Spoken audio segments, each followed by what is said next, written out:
Can I go ahead and call the meeting to order then? Yes, you may. All right, well, welcome everybody. I'm going to call our school board meeting to order. Thank you. We appreciate that we have the technology to keep us safe on this slippery night. I'm going to go ahead and have Francis call the roll. Director Assad Lucas. Here.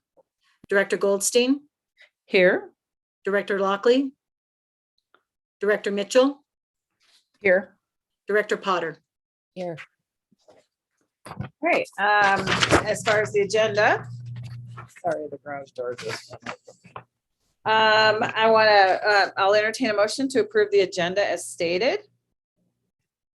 So moved. Second.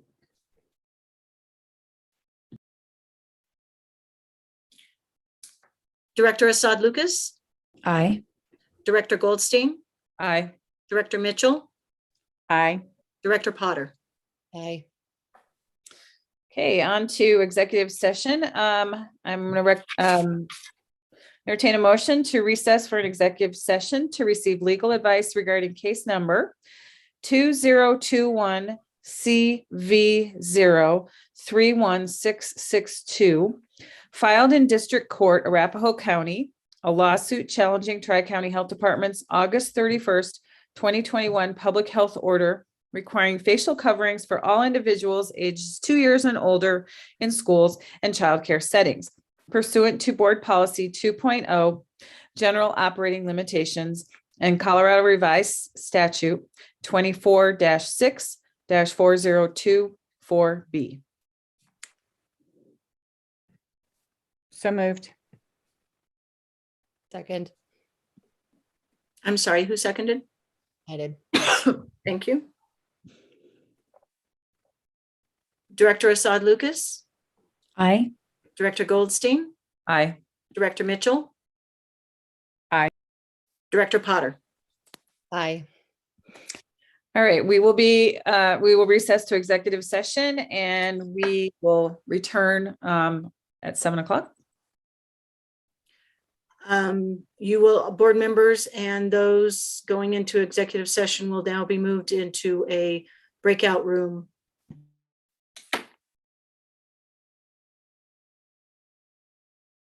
Go ahead and join the room.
Go ahead.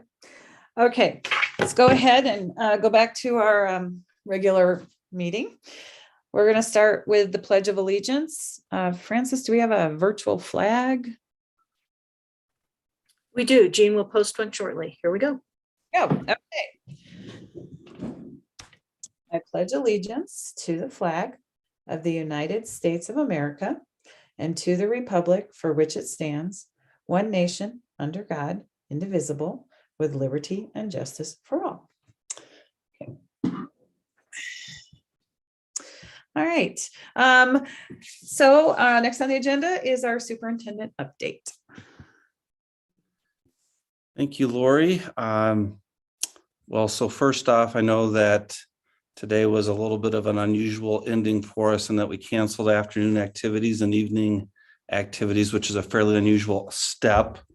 We did have 2 bus accidents today that only resulted in property damage, fortunately, but road conditions were challenging. More challenging than road conditions were sidewalks and parking lots. And we had dozens of reported slips and falls from staff and students. And what we know from a lot of the follow-up that we do when we have slip and falls is that there can be really significant long-lasting injuries that people never fully recover from in those cases. So we're mindful of that. We try to mitigate that risk by canceling activities this afternoon and evening.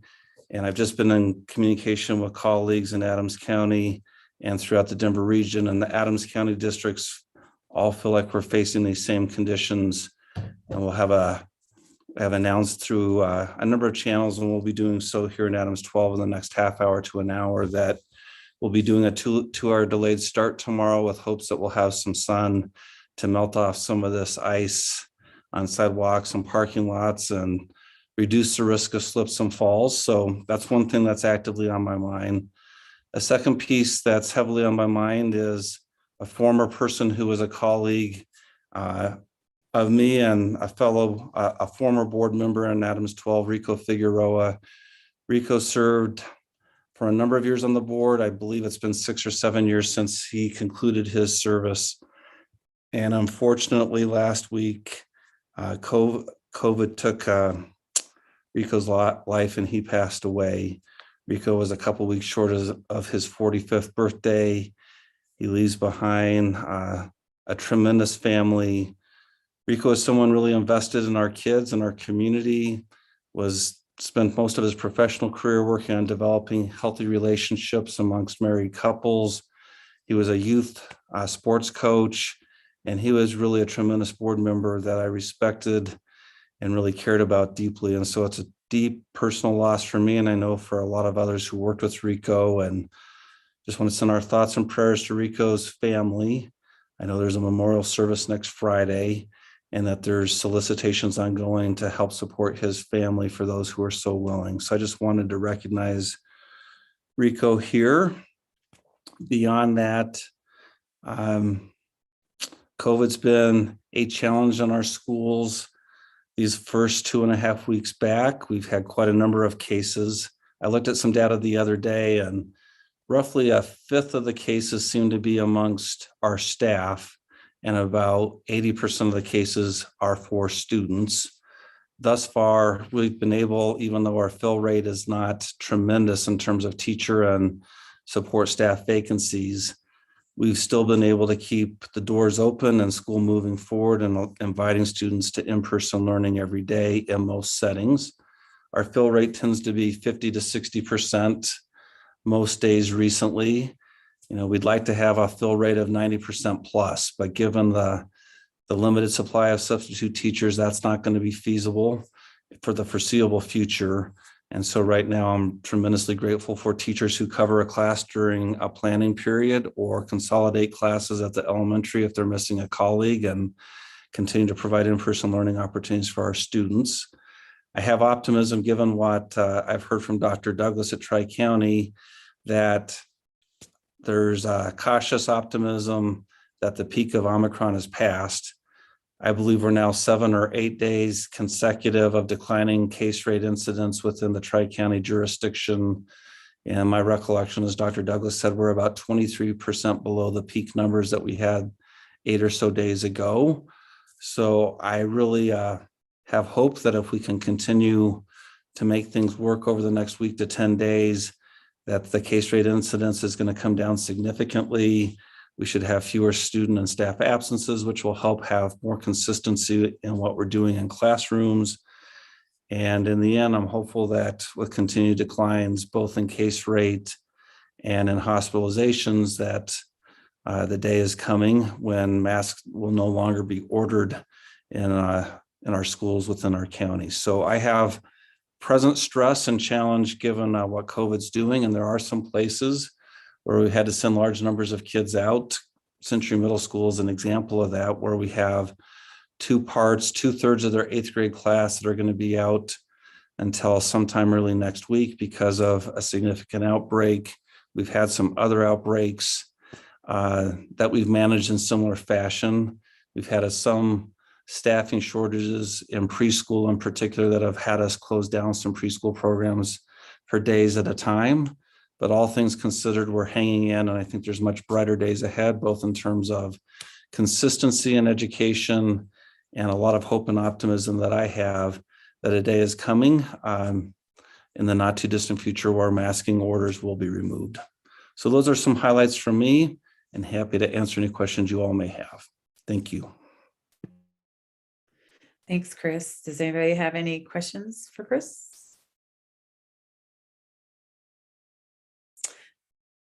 Seeing none, we'll move on. I'll just pretend we're sitting on the dais and I'll just go down the line. Courtney, would you like to share your awards and vision and comments? Yeah. In the nature of being respectful of everyone's time, I'll keep it pretty short. I was able to attend a band concert with Amir and Chris last weekend, and it was so great to see all of these kids be in person, being able to do something that they love and that they're clearly so passionate about. And Laura was there too. It was just so great. And they were really wonderful. And I have spent a little bit of time in a few schools, and again, seeing them all kind of there and the sense of community and working together to keep their schools open has been great. I think that again, the positive about COVID the whole time has been the sense of community and the coming together to really support one another.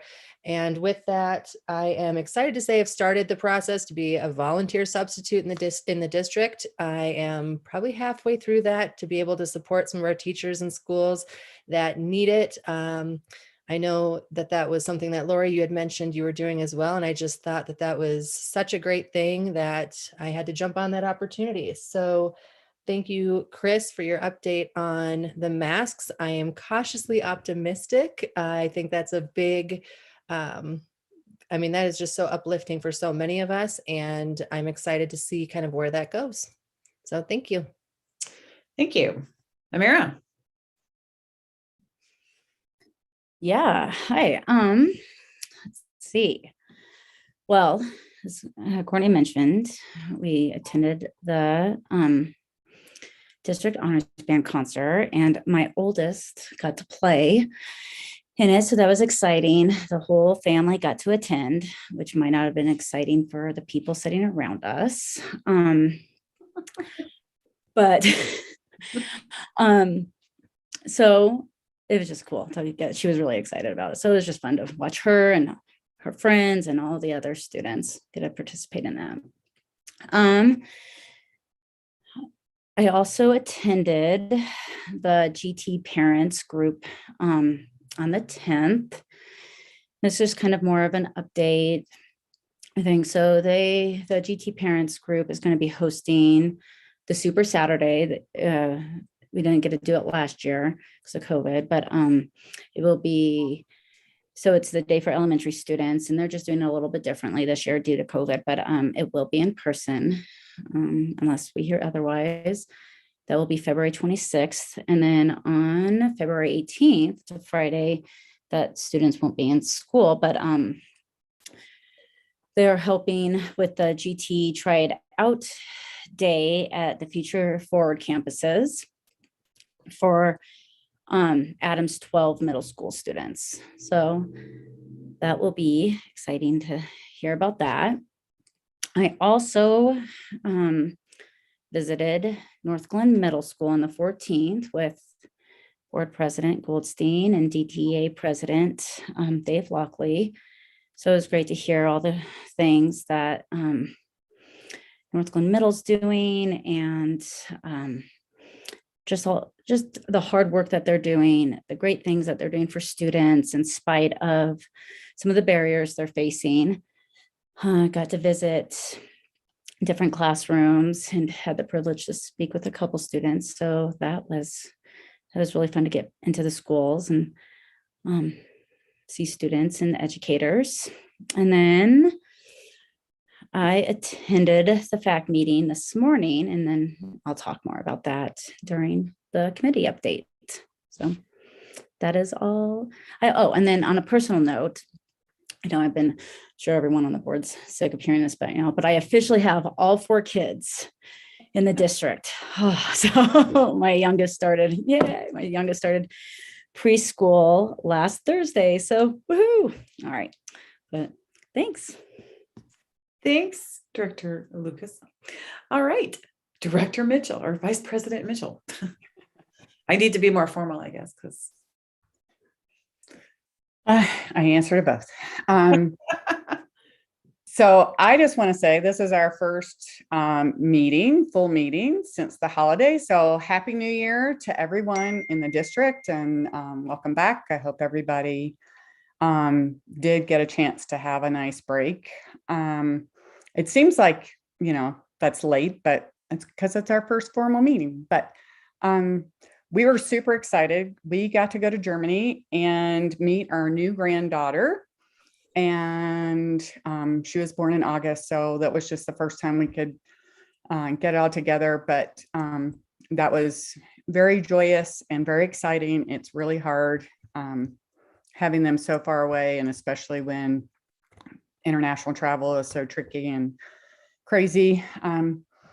But I also wanted to do a shout out to our neighbors in Louisville and Superior and let them know that our hearts are with them as they work through the recovery. And I really appreciated the work our district was doing, both through our superintendent. I know, Chris, you reached out to Boulder Valley and offered any services. I think we had social emotional staff. I don't know if they actually needed our staff and we went there, but I think that's a really powerful, again, to Courtney's point of, really being there for our community in a totally separate crisis, but a place that was much needed. As it turns out, the neighborhood that John and I lived in, and it's hard for me, we haven't lived there since our kids were born, but to see your house gone is just, and it's everything you own and, just your whole foundation of your family. It's really heartbreaking, and my heart does go out to everyone. And I hope we can, I think there's lots of things going on with students around our district, things they're doing. I think our teachers are involved. I know we have staff. So I just hope everyone feels like they can reach out if there's anything we can do or help with. I'd certainly be happy to, anything else we can do. But we did have our board retreat. So we all got together and spent some good time together, and had Matt Cook come from CASB and talk to us and help us get refamiliarized and learn some new things about policy governance. So I hope everybody thought that was time well spent. And then we spent some time just talking about how we operate as a board and what our expectations are. And I think we'll do some more of that. Unfortunately, one of the facilitators was ill. And so we're going to find some time to do a little more work on that. We did have an IDS meeting as well. And now we have welcomed Lori to replace Kathy Plomer. Probably have, now, I don't know, when you and Kathy came in the district who had, but a little different views. But it's great to have Lori back in there and have some deep knowledge of things that have happened in the district and to help us work through that. We spent a lot of time just working through some things and getting up to speed on some of the committees. We're going to be talking about K through 8 schools and how their needs may differ from a strictly elementary or secondary school, and then also the K through 12 online school and how some of that may work. So we did also talk about the MOA for the retirees, and that's dental and vision. And I think, so I think those are the highlights for IBS. Then some lighter things. The legislative session has now started, so stay tuned. Lots of big ideas floating around there on how they're going to help the schools. Hopefully it all comes with a giant check. There's lots of talk about how much money they would like to give us, and some people are pushing to zero out the BS factor, and that would be lovely as long as they sustain it forever. But I also think there's a bill that Senator Zinzinger is putting forward, and that's hopefully to help some of the incrementally increase our special ed funding that can go a long way, and money that goes into helping support our special ed can free up money to go back into our general fund to help more students, as that burden of support is offloaded from our local budget. But so hopefully, people will just keep figuring out ways to get money to us so we can continue to recover and help our kids. I think there's some other things that are going to be in there that we will have to talk about at times during the session and figure out what our position is going to be. And then lastly, I just want to do a shout out for the Addams 12 girls lacrosse team is getting geared back up. And that is a district-wide team. It is a Horizon, they're Hawks. So thankfully Horizon was willing to sponsor that team, and girls from anywhere in the district can play, even charter schools. So and it's still in a building process, but hopefully, if anybody's interested, they can, we have our returning coach. So that's really awesome. And she's a teacher at Thornton Middle. And so it's really great to have some stability in that program, and hopefully we can, and they're hoping they might actually get to ride a bus to the games this year. We'll see how that goes, right, Chris?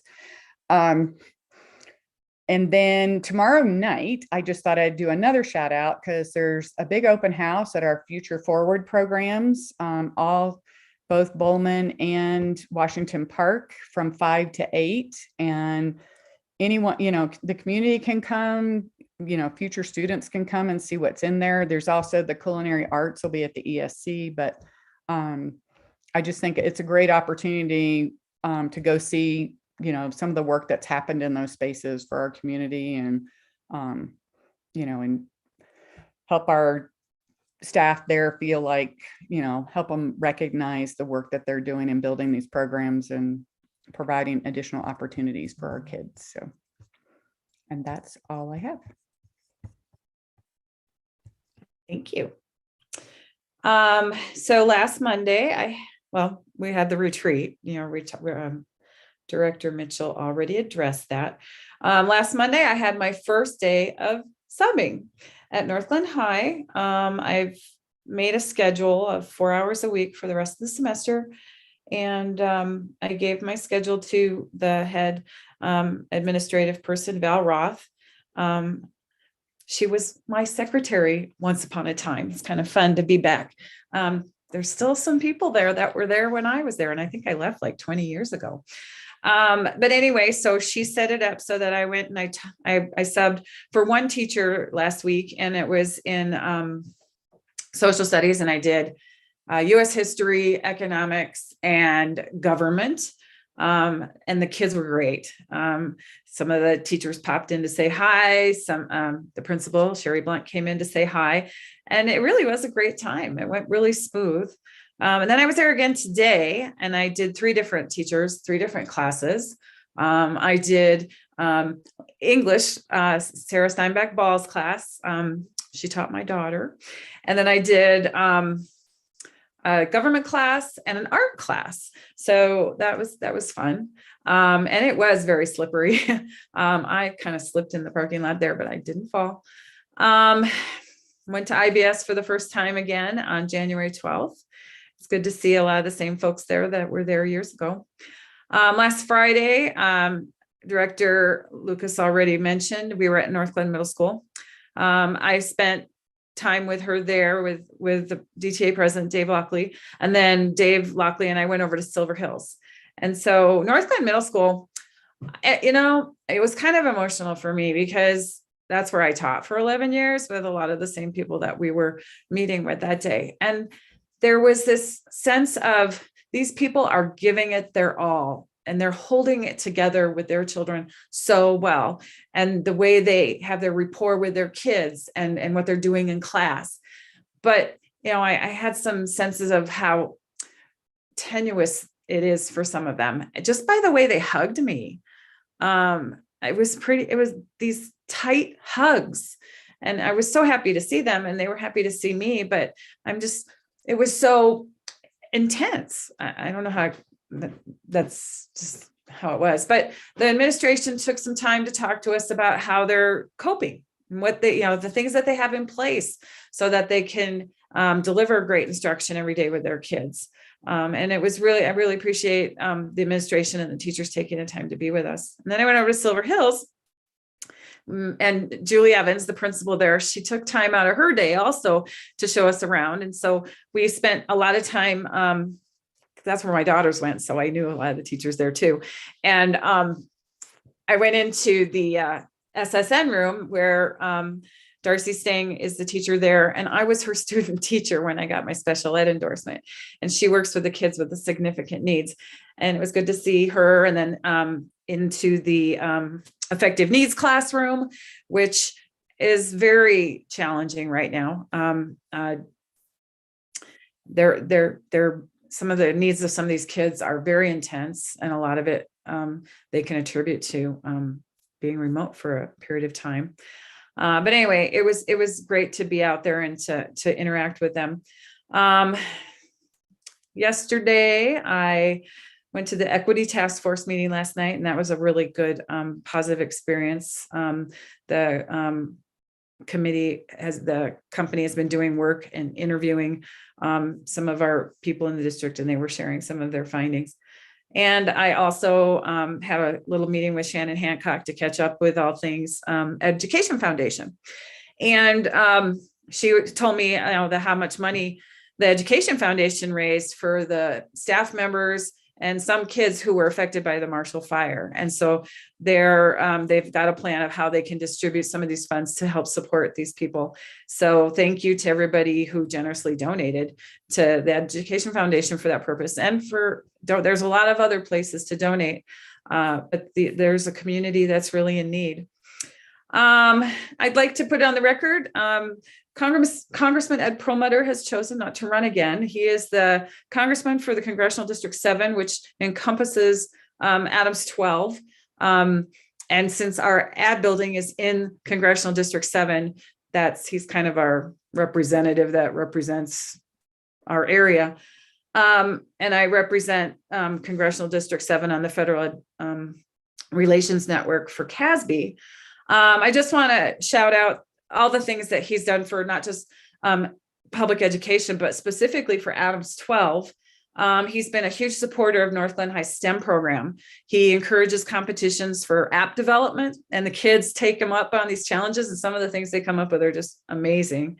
His staffers help a lot of times with the PBLs, the problem-based learnings, when they have to bring in experts to judge these PBLs. If, and Laura, I know you've served on some of the PBLs, and Chris, I know some of you other in here, and you actually serve with some of his staff members, and we've gotten to know them. Hannah Mullen, she comes in and she interacts with us a lot too.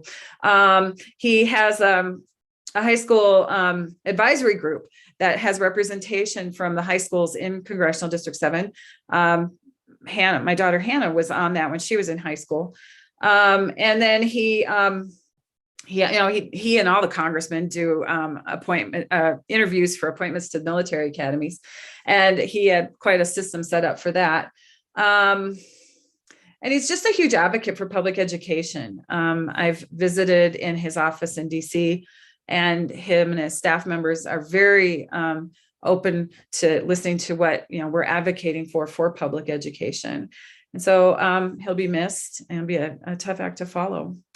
I also want to recognize and draw mention to Rico Figueroa's passing. I did work with Rico too for a short time. We might not have always agreed on things, but it was always a professional dialogue, and he was always open-minded to the conversation. So my heart goes out to his family too. And lastly, I actually have a show and tell. We have a special guest. She can turn her camera on there. The mayor of North Glen, Meredith Leedy, and a fellow educator. So fill us in, Mayor, about what you want us to know. Well, hello. First of all, I'm very excited to be here. I was hoping to see you in person, but I think we're all getting used to these virtual meetings, so we've got the hang of it. So I have been an Addams 12 parent for the last 11 years, and I love Addams 12 quite a bit. I am a professional educator, however, in Jeffco. I'm an elementary school principal in Lakewood. This is my 23rd year in education, which seems crazy. And I just love the work, so I'm definitely a proponent. And when my council came together, and we have really long conversations about which council member is going to serve on which board and commission and liaison appointment.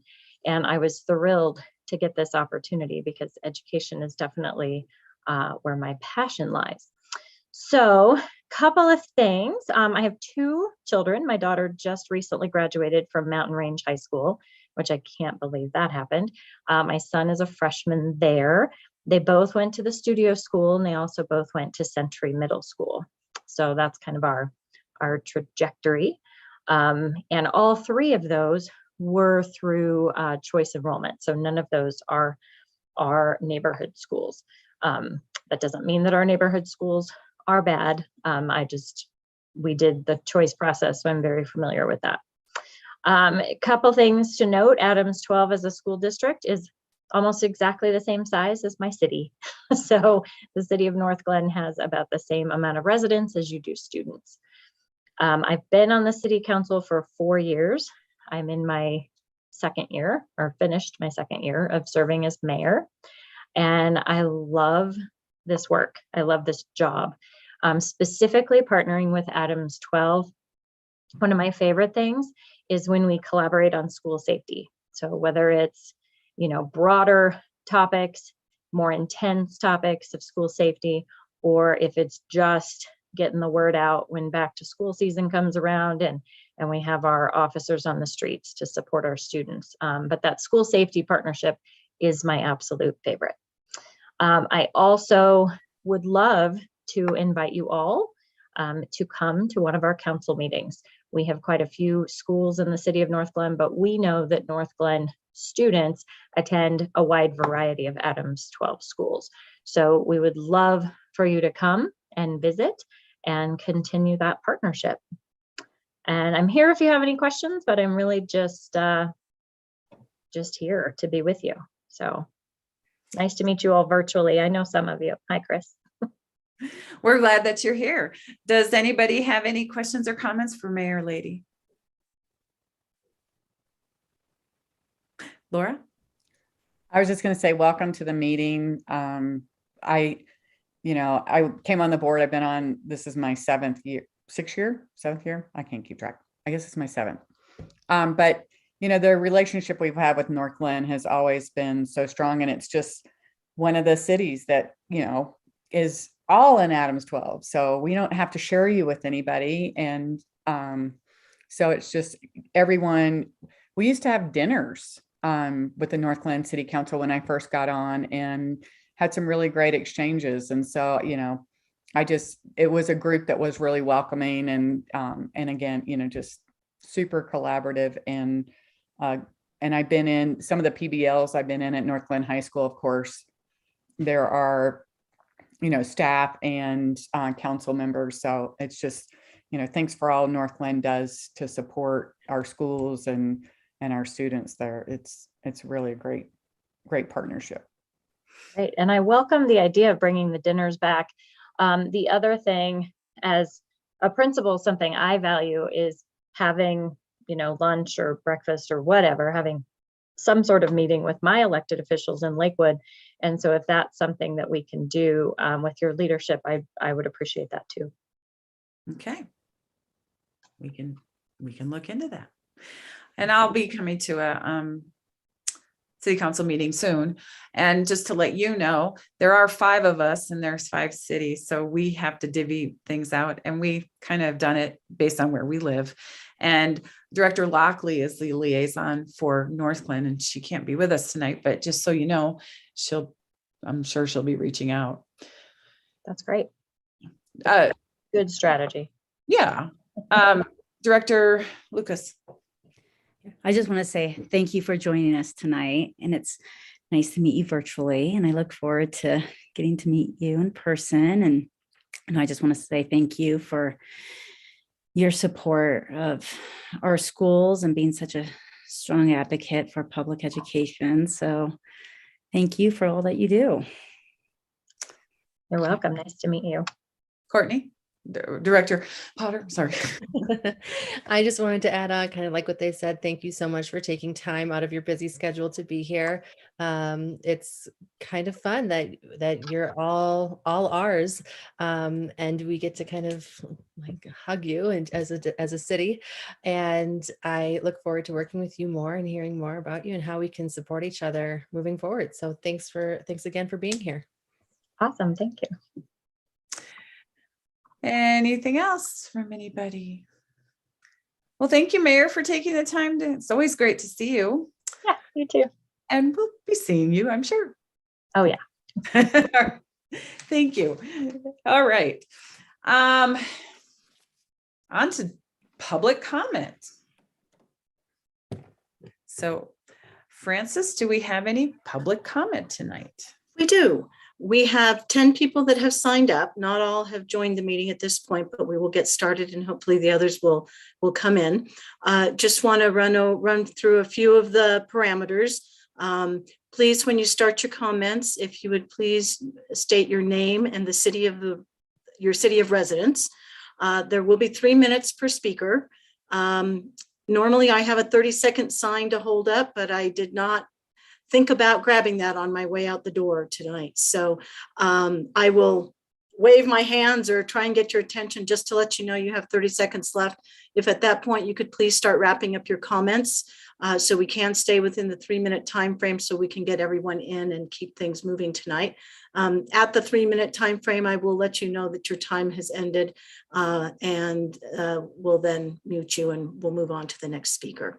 So Gene Matsusani is going to be helping me. He will call the speakers and I will be timing and we'll go that route. So Gene, please. First speaker is Thomas Scoville.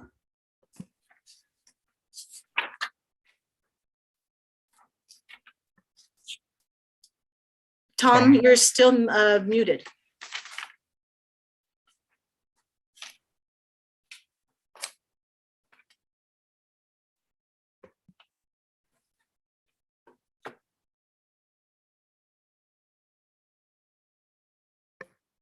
We're still showing you as muted.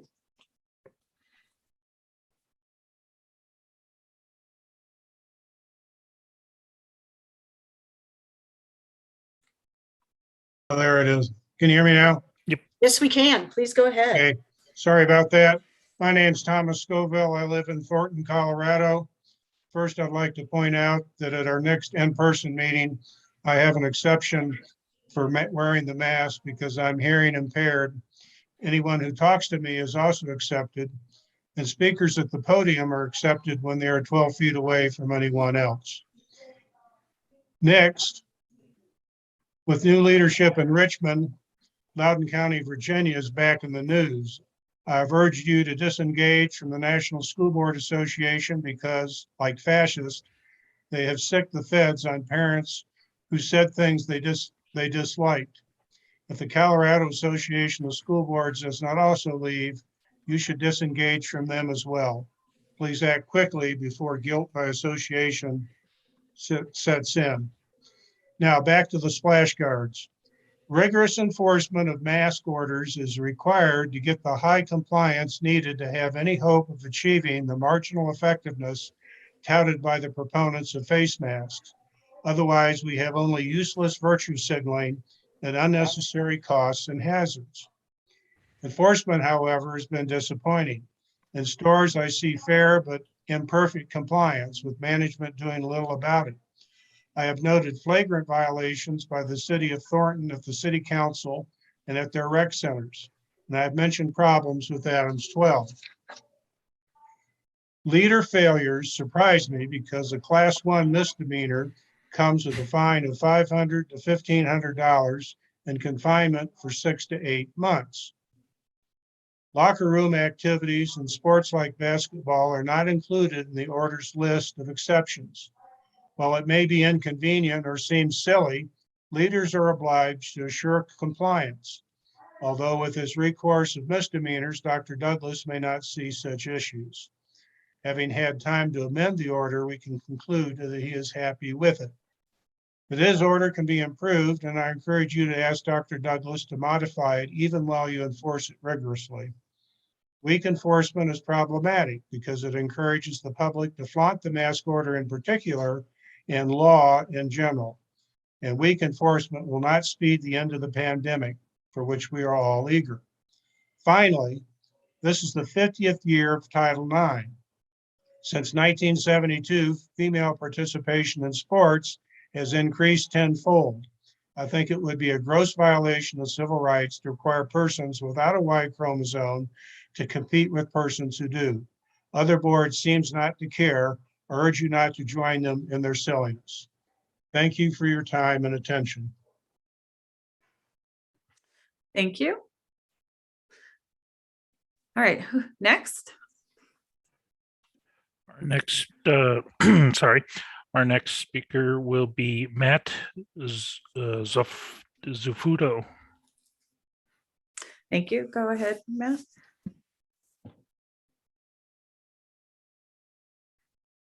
Matt, you're still muted. Okay, sorry about that. Board members, parents, and faculty, thanks very much. My name is Matt Zufudo, and I live in Broomfield. For almost 2 years, all of us have endured a pandemic which has exacted a tremendous toll on our students, parents, and the school faculty. I'm going to speak to you tonight about 3 key topics. Number 1, the need for our students to catch up academically. Number 2, some parents concerned that there is too much focus on social engineering that distracts from focus on academic excellence. Number 3, the need to keep our schools open and accessible to all students regardless of vaccination status. Before I start though, I'd like to thank the superintendent and the board for their efforts in keeping the schools open for our students. With regards to our kids needing help to catch up, in July of this year, the New York Times reported that students have fallen behind approximately 4 to 5 months in learning during the pandemic. That same week, McKinsey and Company published an article that went into further details. Students fell behind on average 5 months in math, 4 months in reading, and the disadvantaged were hit the hardest. Schools with an African-American majority ended up 6 months behind. Low-income schools were 7 months behind. 35% of parents are either very concerned or extremely concerned about their children's mental health. That's why the district and the schools in it must focus on catching all the students up academically. When dealing with a crisis, any leader will tell you that the focus on the important topics is what is needed. This is not the time for social engineering or shaming or creating any identity crisis for any of our students. We simply must focus on core topics of reading, math, science, and writing. Any topic program that takes away from this focus is doing our kids a tremendous disservice and must be deprioritized. Finally, we must return to normalcy with regards to managing health. We simply can't afford, and parents shouldn't accept, different treatment for different kids. The Equal Protection Clause of the 14th Amendment prohibits a state granting rights to a certain class of individuals while also restricting those same rights to another class. The Addams 12 policy that was sent out January 12th treats specific students differently based on vaccination status. These policies violate the Equal Protection Clause that I mentioned. Common sense should apply here. If a student is sick, stay home and take normal precautions. The pandemic is not an excuse to ignore the rights of parents and students, and students must be treated the same so that they don't fall further behind no matter what their vaccination status is.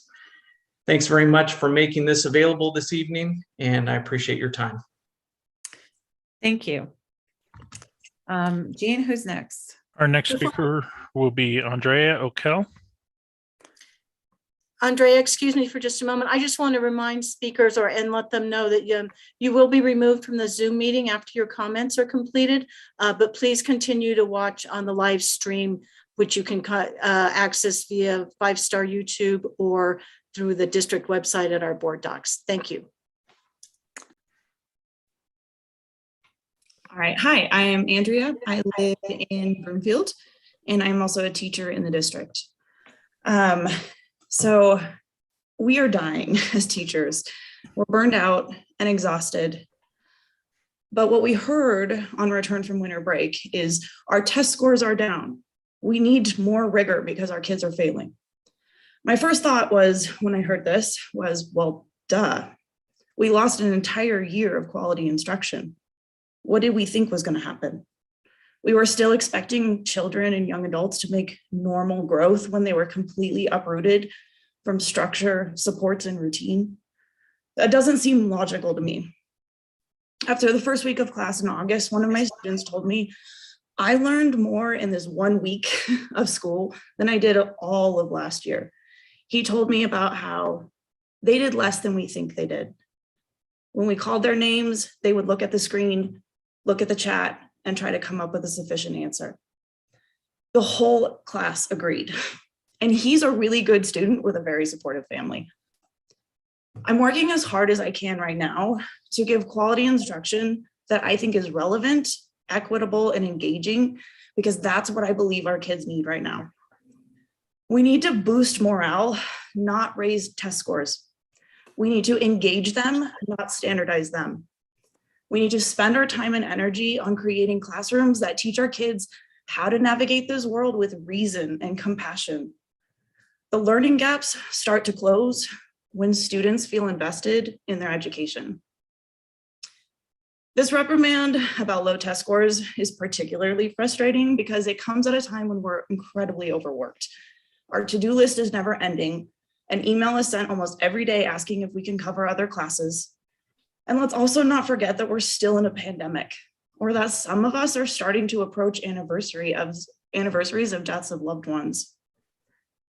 I love being a teacher more than anything, but teaching is not my life.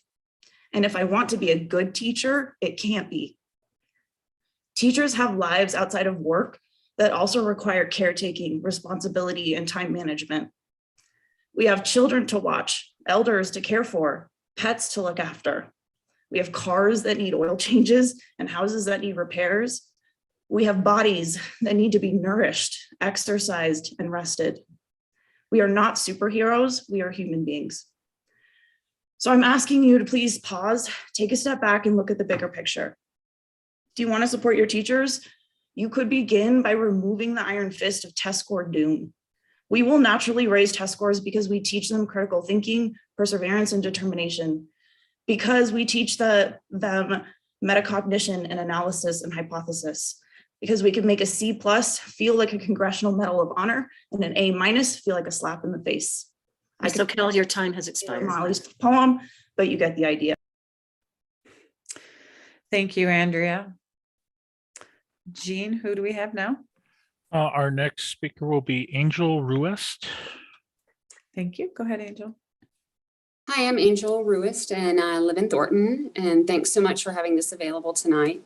I'm just here to express my concerns of the ongoing mask mandates and the vaccination status of children. With regards to masks, I feel it's just unnecessary and proven to be ineffective, as we can tell with everyone getting COVID with the masks on. The CDC guidelines in regards to masks have changed like the weather does. If you as a board are truly concerned about the emotional well-being of children, then you'll do the right thing and drop the mandate independent of the Tri-County Health Department that has been improperly interchanged as a law. I encourage you to look at other districts, look at other states that have dropped the mandates. They are flourishing. We need to stop spreading fear in our children by having to have the mask on and start educating the children. There's nothing the district can do to stop spread of any type of virus. In regards to the vaccination status of children, they can come to school if they're not vaccinated or are vaccinated, depending upon exposure. It's very frustrating. I do not recall a time when children had to be quarantined based on vaccination status versus being healthy. To force a child to stay home due to exposure over a virus that has a 99.8% survival rate for children is just ridiculous. This is also causes a great deal of stress and anxiety, especially for my child, to be told he would have to stay home. New evidence supports this also causes a great deal of stress, and new evidence shows the mRNA vaccine may reprogram the immune system in ways that are permissive for cancer growth. If you want to follow science, don't look to the CDC. They have no peer reviews. I've studied a lot of this, and I've looked at some studies that can be found on the NIH website saying the spike protein has affinity for anti-cancer proteins. This spike protein binds to these genes, and these genes help prevent cancer. You as a district, you as a board are asking children to take vaccines that could cause life-damaging consequences for a virus that only has less than a 0.1% death rate in children. The British government now has admitted the vaccinated individuals have had immune systems permanently damaged. My concern is that you're constantly pushing, get vaccinated. We don't know long-term studies for this. Why would a district encourage this? I'm just struggling with that. I implore you to do the right thing and look into more science. Thanks so much. Thank you. Jean, who do we have now? Our last speaker, it will be Heather Hulsman. Thank you. Okay. Hi, Heather. Go ahead. Hi, good evening. Thank you, parents and board members. My name is Heather Hulsman, and I live in Broomfield. When I speak with other parents about what is going on in our district and schools, they are shocked and often unaware of how our kids are being forced to absorb content that is both divisive and oftentimes inappropriate. Our kids are confused. Many of them are depressed, and I agree wholeheartedly that we need to focus on core academics so that our kids can catch up from what they've had to endure over the past 2 years. Many parents are shocked at some of the new social studies standards that are being proposed. Let me provide a couple of examples. Second graders are introduced to the concept of privileged and marginalized groups, which inherently creates divisiveness. Furthermore, the marginalized groups include racial minorities, LGBTQ+ people, religious minorities, which isn't clearly defined. So a 7-year-old second grader has to sort through races, ethnicities, sexual orientation, and undefined faiths in order to categorize people as either privileged or oppressed. A 7-year-old should be focused on core governmental structure, learning basic facts about our Constitution and how to engage in civics. Also, the mixing of sexual orientation with various races and ethnic groups is completely age inappropriate for a 7-year-old. Another example, 4th graders are asked to describe the social and economic decisions that cause African American, Latino, Indigenous people, Asian Americans, LGBTQ, and religious minorities to be relocated to specific regions of Colorado. Again, a 9-year-old 4th grader lacks the foundational knowledge or the broader historical context, because in many cases, people may have been seeking refuge from areas where they were perhaps unsafe or where they were simply seeking better opportunities. Again, bringing sexual orientation into the same context of racial, ethnic, and religious groups is confusing at this age and is completely inappropriate. In addition to being age inappropriate, as soon as you bring LGBTQ into the discussion, it becomes a sex education lesson, and parents should have the right of refusal to have these topics introduced to their kids by the schools. Parents, we have the responsibility to make sure that our kids are provided an environment that focuses on what some of the previous speakers have described as academic excellence. Our schools need to focus on that and not introduce divisiveness and even more confusion than what they've already experienced over the past 2 years. Thank you. Thank you, Heather. I believe that concludes public comment. We do have others that have signed up, but they have not joined the meeting. So I expect that we'll either hear from them in writing, and we have heard from some of those folks in writing, so there may have been some confusion. So yes, that does conclude public comment for tonight. Thank you. Great, thank you. Thanks, All Jean. right. Thanks, Jean. All right, on to board committee liaison report, DAC and the FAC. So reporting on the DAC, has there been a DAC meeting lately that we can report on? Yes, there's been a DAC meeting. It was my first DAC meeting. I was able to pop in for a few minutes just to say hi and kind of introduce myself. And I know that Jamie stayed around for the whole thing. They do have some pretty important requests from us as a board that I'd like to talk about maybe at a later date. And Jamie can kind of provide more insight on as she's been the longstanding member there. And as far as anything else goes, Jamie is our lady for that. And so yeah, that's what we do. Like I said, I was there for 5 minutes and it was my first one. So I'm excited to have a better update for you at the next board meeting. Okay, good. All right. Director Lucas, the BAC met? They did. They met this morning. I'm going to pull up my notes. It was a great meeting. So really went into detail with the committee about the audit, completed the independent audit that will be talked more about tonight. Well, all of it will be talked more about it tonight. But so the first thing that was discussed in the meeting was update about deferred maintenance needs.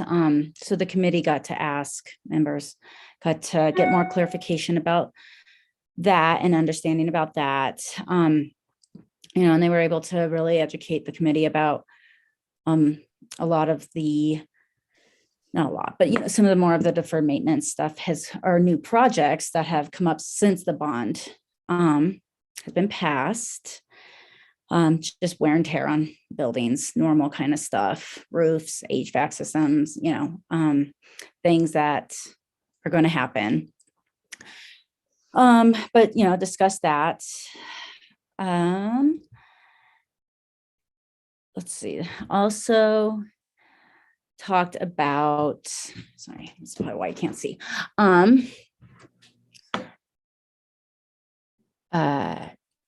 A committee member asked about staffing concerns with maintenance in the maintenance department. So that was really good to hear that. And the committee kind of gained a better understanding of that, especially, we hear shortages and our educators, our staff in our schools, but even with maintenance and a lot of our needs and why it gets more difficult. And one of the things that they talked about is seasonal positions being the hardest to fill. And what's nice is some of those positions get filled with other classified staff, like our bus drivers, food service employees, so on and so forth. But then once the academic year starts, and they have to go back to those positions. So then those, the seasonal positions stay vacant. So they said they've worked really hard. Like everybody, and they're just working so hard to try to pick up those pieces and slack and fill in where they can. And so really committed and doing they can. Talked about one of the things with staffing too is it's at pre-bond capacity still. And, we've added some new facilities and stuff like that since then. And so really, again, kind of stretching thin. Matt Schaefer was able to update about the asset acquisition and disposal stuff. So majority of assets for the fiscal year for the reporting audit report fell under the $500,000 limit. And then the committee was just updated about the land transaction at Washington Square, just north of Washington Square. So the committee got to gain a better understanding of that. Let's see. And then, like I said, then got to kind of dive deeper into the annual comprehensive financial report and get more clarification. The committee got more clarification on those. Just a shout out to the district. They even said like there are no issues or concerns found in the audit, in the independent audit, and the district did a great job. I think another thing too, really quick, that was good, that the committee got to really dive a little bit deeper into and gain a better understanding though, was the net pension liability, and pair of how, it falls in the district reporting stuff, but it's, has been placed onto the district by the state. So anyway, but like the committee got to really gain a better understanding of that if they didn't already. So yeah, it was a good meeting. Thank you. Yeah. All right. Next on to board business, and we are going to have an elementary literacy update from Mr. Bo Fober. I was a little rusty with all my buttons there, so thank you. It's nice to see all of you, even in this format this evening. I am here to give you an update, but I realize I need to start with a little bit of grounding because the last time I came for an update, Amira and Courtney weren't with us yet, and it's just good to reset things a little bit for Laura and Lori as well here. Francis, if you don't mind queuing up the slide deck, I'll start by sharing that I gave a previous update back in October to the board related to some work we had done in a work session last spring around contemplating our process towards an adoption of a core reading resource. And at that update, I had shared that in light of the continuing challenges we were having related to the pandemic, and as you've heard from at least one of our speakers tonight, the strain it's put on many of our teachers. Our original plan of piloting core reading resources this year and moving that forward in an expedited fashion caused some worry that we would engage in that process thoughtfully and do our due diligence to get ready for that. And so I had shared at that October update that we were compelled to slow that timeline a little bit and push our planned pilot and adoption back a few months in deference to that stress that's been throughout the system. And certainly we didn't even hear of Omicron at that time, which has added kind of another layer of stress to all of this.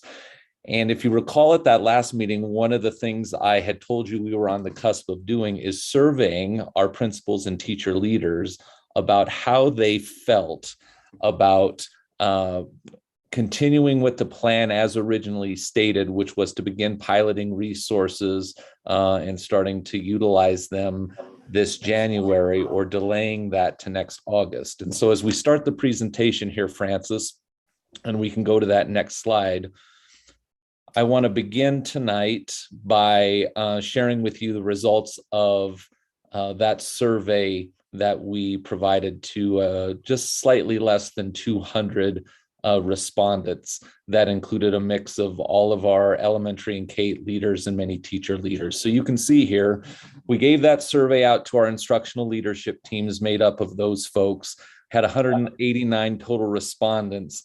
And you see the percentage breakdown here when we asked in November of, given what we know about this process and where we are at as a system, how many of you would advocate for sticking with the timeline and moving forward as originally stated? And we had 14% indicate that they would prefer we stay the course and get started in January. And then obviously a pretty strong majority of folks at 86% saying we think in light of the circumstances at this time, it makes sense to delay and wait on continuing with the adoption process until August of 2022. So what we kind of anticipated at that time as far as the readiness read of our staff was obviously borne out in these data. If we go to the next slide, Francis, I want to give you kind of an update on where we go from here. So we have received a communication from CDE asking us to submit a letter that they also submitted to many other districts around our plan to get an elementary core reading resource in place in Addams 12 that came off the advisory list. Selecting a core reading resource as part of the advisory list is an expectation related to the reissuing of the READ Act. And we currently do not have a resource or resources off the advisory list in use throughout our system.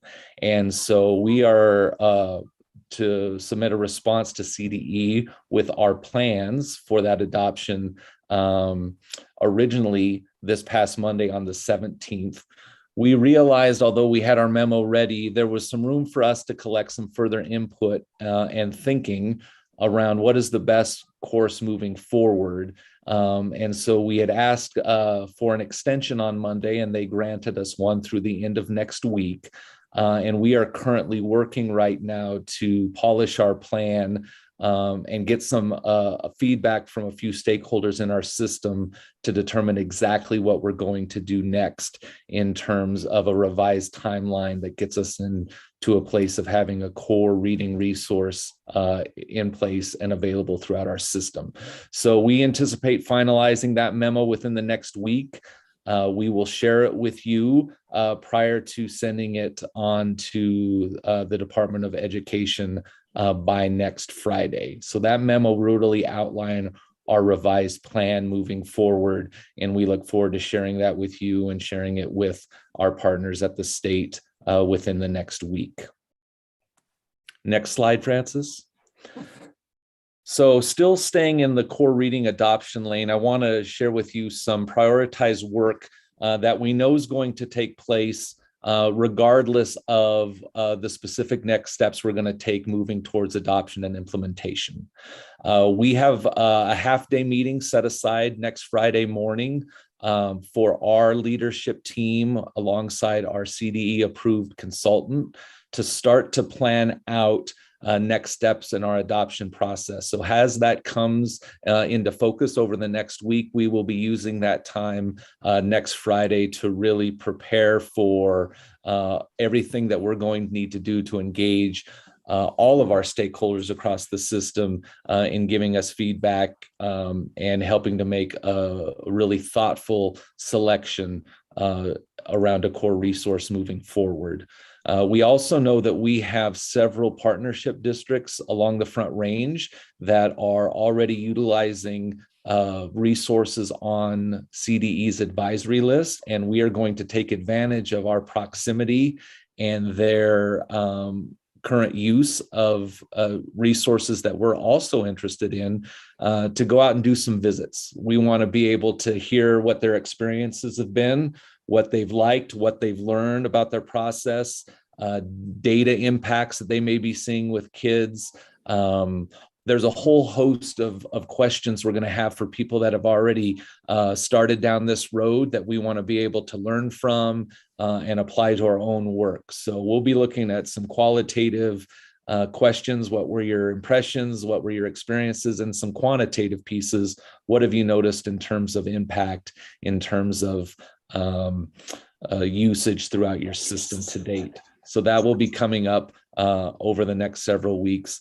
And then we are closely monitoring CDE's current review of additional resources that may be added to their advisory list. I was hopeful that we may get kind of a preview and some inside information I reached out to try to get that yesterday, but due to some agreements they've made with vendors about the process and the questions and the back and forth, was explained to me that we're not likely to hear any specifics about who's on that list or who's made the cut until probably mid-March. But we're going to continue to monitor closely and see if we can get as much early information from them as possible. Next slide, Francis.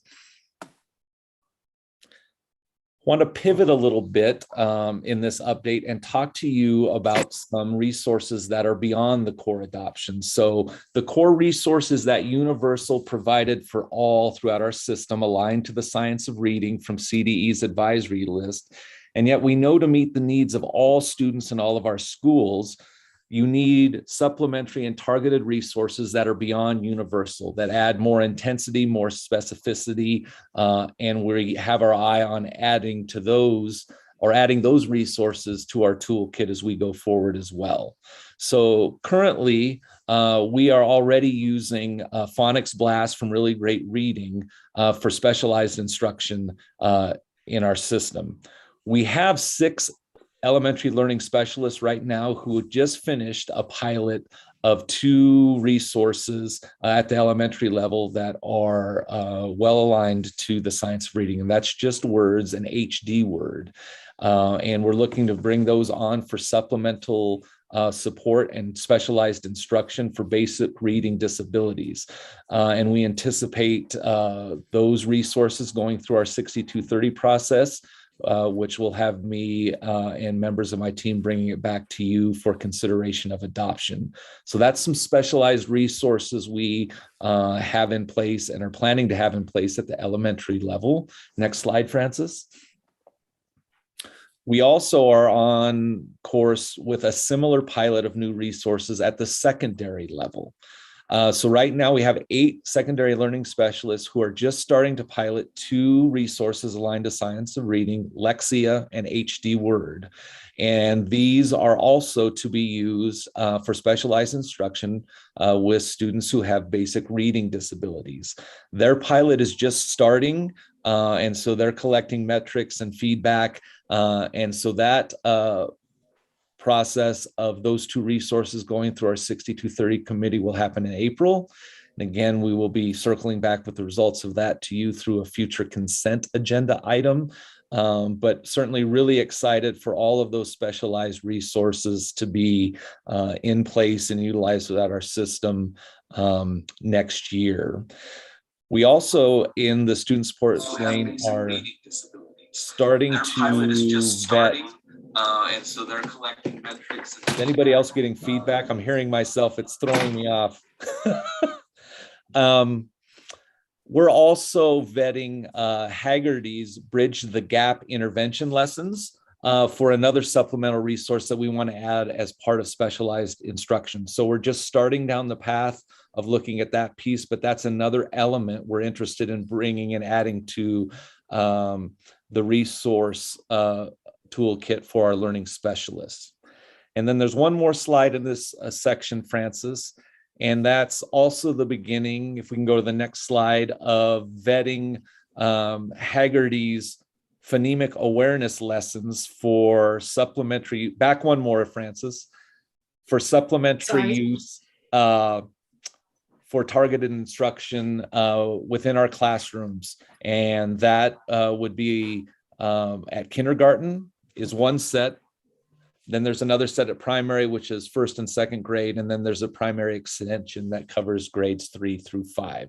So we're starting that vetting process as well. So as we think about our transition and our championing of science and reading curriculum instruction, we are going to be pursuing a core resource that will be universal for all, simultaneously adding specialized and supplementary resources that we can use where kids need more different in terms of time, intensity, targeted work moving forward. So we have a lot of things already in play, coming into play that cover the gamut of programs and resources to be utilized in the universal, specialized, and supplementary lanes moving forward.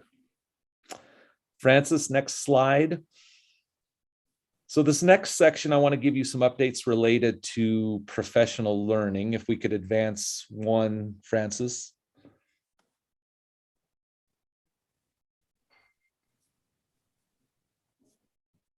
I think the other way.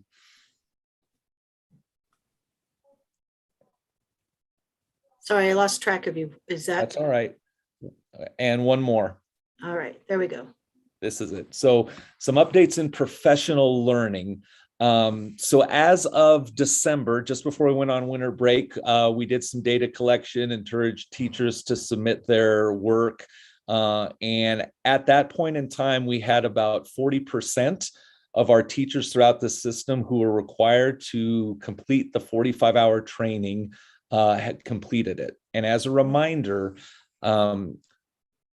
teachers who are responsible for teaching early literacy, so this is all classroom teachers in grades K, 1, 2, and 3, and any specialized educators that provide instruction and reading for those kids must complete the 45 hours of training provided by CDE or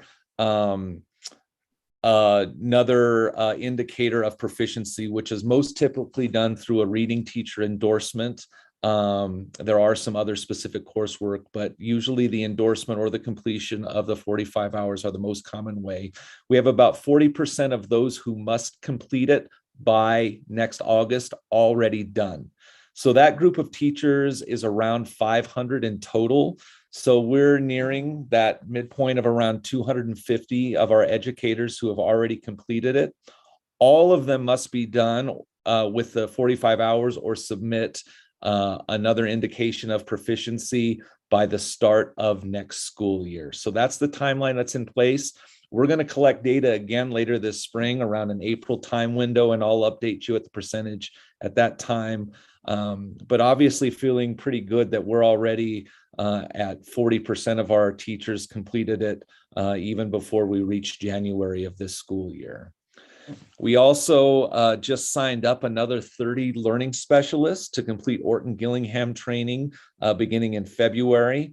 When this cohort completes training, we will now have over 100 learning specialists throughout our system that will be OGI trained. So really thrilled to be able to add another 30. These learning specialists do this on their own accord during their own time. This doesn't pull them out of the classroom to do this training, and really appreciative of their interest and their commitment to do that work. Next slide, Francis. One more update in professional learning. We continue to have all of our reading interventionists continue their training through the different phases of language essentials for teachers of reading and spelling, more commonly known as letters. So that's also taking place right now. Moving on to the next section, I wanted to give you a brief update, although there's more to come next month related to assessment work and our ELAT project that's in place in 5 schools. So as you are aware, mid-year testing was just completed at elementary school. We had assessment day last week. Unfortunately, there's a national outage right now in the PALS online system that is obviously delaying and causing problems with our usual process. And so the data analysis for that is going to take longer than usual because we're awaiting the availability of the system to enter the data that we need to. At our 5 ELAT schools, there are mid-year coaching sessions coming up soon for all 5 of those schools with their impacted grade levels and their administrative teams. And yesterday, there was a half-day professional training from the Acadience training team with some of our learning services staff around what's available at mid-year within the Acadience dashboard and system. Next slide, Francis. Administrators and teachers at those 5 schools that are in the ELAT project will get a mid-year survey about how things are going and their perceptions of the work at the beginning of February. And then the team and I will be back with you all in February to give you an update that's specific to our ELAT project and Acadience reading. So at that time, we'll give a lot more granular detail around how that work is unfolding at those 5 schools. The last section I have for you tonight is just some updates related to dyslexia screener. As you may or may not be aware, there has been a dyslexia working group that's been in place at the state over the last couple of years. They continue to meet. We monitor them carefully month to month as they meet, either watching it live or looking through their notes as they're posted. They most recently met on December 14th. They spent a good bit of time talking about work towards their recommendations around dyslexia assessments and screeners.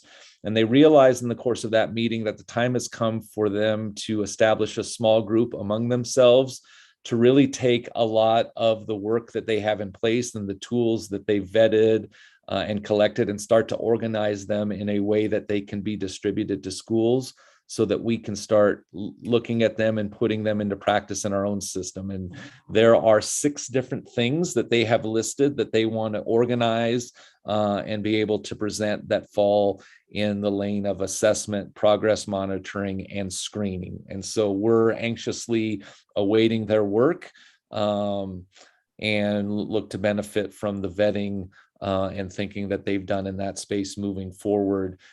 Some of this will dovetail with the work that we have in the assessment space overall, and some of it will be different as we think of multiple ways in which we want to be able to screen, progress monitor, and most importantly, provide just-in-time appropriate intervention and instruction to our students who are emerging readers. So we'll continue to monitor that space and look forward after they meet in February and throughout this spring to take advantage of that smaller working groups efforts in that space. So that was a lot of information, and I always toggle back and forth between pausing each section for questions, but sometimes the information you're seeking may be coming up in another section. So I'm happy to take questions from any of you or additional comments from Chris if he has any related to this update. Thank you, Bo. Anybody have any questions or comments for Bo? Amira. So, yeah, and it's just more of a question of students who have basic reading disabilities. Are these students who have been identified and are either on 504s or IEPs, or any student who's on a reading plan fall under that category? It's a great question, Amira. So that section that was talking about the specialized resources, where we're talking about HD Word or Lexia, those are for students identified through an IEP who have a disability that's specific to reading. Now, as we move forward and we develop our own approaches, I think we're going to have to be really clear around when resources are appropriate under only one setting, or where it's a student profile that compels us to make resources available. So even though right now the contemplation and the pilot and the use is specific for kids that are identified on an IEP, that doesn't mean that there's not going to be a time in the near future where a kid may only have a read plan or a 504, and they too would be receiving support through HD Word, Lexia, or something of that type. Thanks, Bo. Anybody else have comments or questions for Bo? Laura? Well, I'm really excited about some of the products we're looking at. But so when you're going down that scale and kids are on read plans, what are we using if we're not using products that are on these lists? Well, we would consider all of them right now. The piloting work that's taking place is on the IEP, but as I said in that last piece, we will not, if the intervention is a good match to kids that need it, we would use them. Right now, as we talk about these pieces, whether it's Haggerty's phonemic awareness lessons, we talk about the work that our interventionists are already applying, from whether it's OGI training, letters training, and the expertise they gain through that, and resources that we have in our system already. There's nothing that we're going to put up as far as an obstacle or resource if it's a good match with a kid being used in the future. And as we bring Lexia, HD Word, Bridge the Gap, these other places into play, it's going to be less around how you're identified and more around matching up your need and a trained teacher with the right resource. Excellent. And that's, and that's just, because my daughter didn't get identified until she was in 6th grade. And so, but her intervention required that you go all the way back to the very beginning to phonemic awareness. Hopefully with the work we're doing, we'll catch kids earlier. She was unfortunately, at the very end of when the READ Act even got started, and, it just, all those resources and all that understanding weren't there. But, there could be kids in anywhere on that spectrum, even in high school, that, and even now, if you could get a high schooler to work at the phonemic awareness level, there's times when that's the right thing, but it's really hard to get kids at that age to go back all the way to that. So, but anyway, so I think there's, lots of really great stuff happening. I'm really excited about what we're doing. The dyslexia working group, just so the first report they did in July of 20, they recommended that legislation be passed that mandated screening using screeners in the fall of 2021, which of course we're in a pandemic and all these things, the cascading effect. But the Dyslexia Working Group with Acadience has already published the cut scores for Acadience in all 5 pillars and the different areas where you're screening with dyslexia. So all that work is already out there with an Acadience tool on how to identify the indicators of dyslexia at the various stages when you're doing that testing. And the problem with the screeners are there's so many right now that are on our list. You have to have every one of those would have to be evaluated. And so Acadience is really the first one, but they're going through and looking at what screeners can do each one of the areas you have to assess with. And Acadience actually happens to have all of them in one tool. So just if you guys are looking at anything, I think a lot of that information and data is already out there, but there is a lot of work left to do to really shore up how this is all going to work and how you move kids through. But thanks for all you guys are doing. Anybody else? I just want to say that it seems it's nice to see how the intention of the intervention dovetails so nicely with the intention of the potential curriculum. Just sticking to that whole science of reading, complementing and, not having to do something entirely different as an intervention, but just the best instruction for literacy in general. So it's exciting to see this work going forward. And I'm really excited to see what happens next couple of months. So thank you, Bo. Thank you, guys. I share that excitement and appreciate the time. And as I share with you every time I'm with you, we don't have to wait for these evenings for you guys to reach out with questions or interests that you have. So please don't hesitate to do so. Be safe. Thanks, guys. Thank you. All right. I see our next guest is in our little room to talk to us about, it's not CAFR anymore, it's ACFR, the words are the same, they were just rearranged. Annual Comprehensive Financial Report from Clifton Larson Allen. There you are, John Paul Chevalier. Take it from here.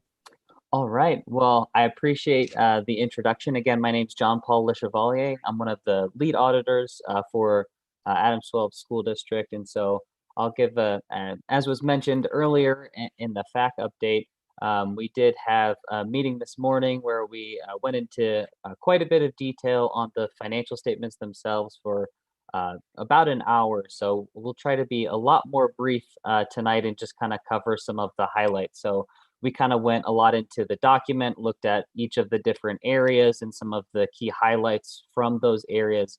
We won't plan to review that. We'll just kind of go through some of the slides that were distributed and discuss, again, just some of the highlights.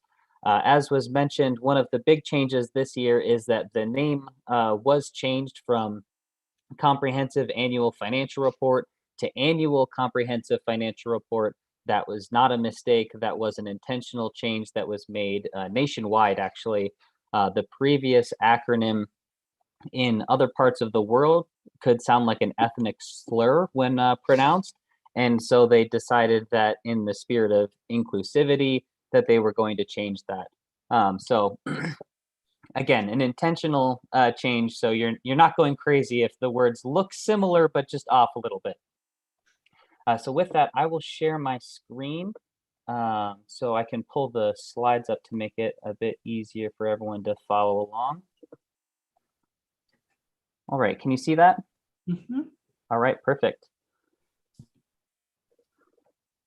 All right, so first item we'll be talking about is our responsibilities as auditors, and this is outlined within the independent auditors report that's included within the financial statements. The key items here is just that our responsibilities as auditors doesn't relieve management of the district of their responsibilities over the financial statements themselves. So our responsibilities is to double check that the financial information included within the document are accurate and that we've performed testing procedures to make sure that those amounts can be relied upon so they're materially correct from what they should be. But that doesn't relieve the district of their responsibilities for having sound internal controls, as well as making sure that their accounting records and the amounts that they include within the financial statements are accurate. The other thing to note is that our primary emphasis, what we put almost all of our time to, is making sure that those financial statements are materially correct. What we don't include in part of this audit, and this is the same for any government financial audit across the country, is our emphasis is not on reviewing or trying to detect fraud within the district. If we did find that, that would be something that we would report to you as the board, but it's not something that we're intentionally designing most of our procedures around. The other thing is that we're not reviewing specifically for performance-based procedures. So we're not seeing that the district got the best use out of the funds. That's really your responsibility as governance over the district, as well as management's responsibility for making sure that the direction that you're taking the district is the one that you believe is most appropriate. So again, just wanted to highlight that those two areas are really kind of outside of the scope of the audit. We're really just making sure that those financial statements are materially correct. So I guess defining the scope, maybe a little bit more of what we actually are covering, there's really two significant sections within the annual comprehensive financial report. There's the first section, which is the financial statements, which is the vast majority of the close to 200 pages that makes up the financials. And so that would be making sure that all of the proper disclosures are included within the document, that all of the amounts are correct. So that's really kind of the main emphasis. The other part of that is the single audit, which is a required audit specific to federal awards. And so the federal government puts out guidance every year on how they want those federal awards to be tested by auditors across the country. And so we basically wait for that guidance to come out, which was delayed again this year as it was last year due to the additional COVID relief funding that came into effect last year as well as in this year. So with the change in administration, there were changes in the required guidance for what we were to test as auditors over those federal awards.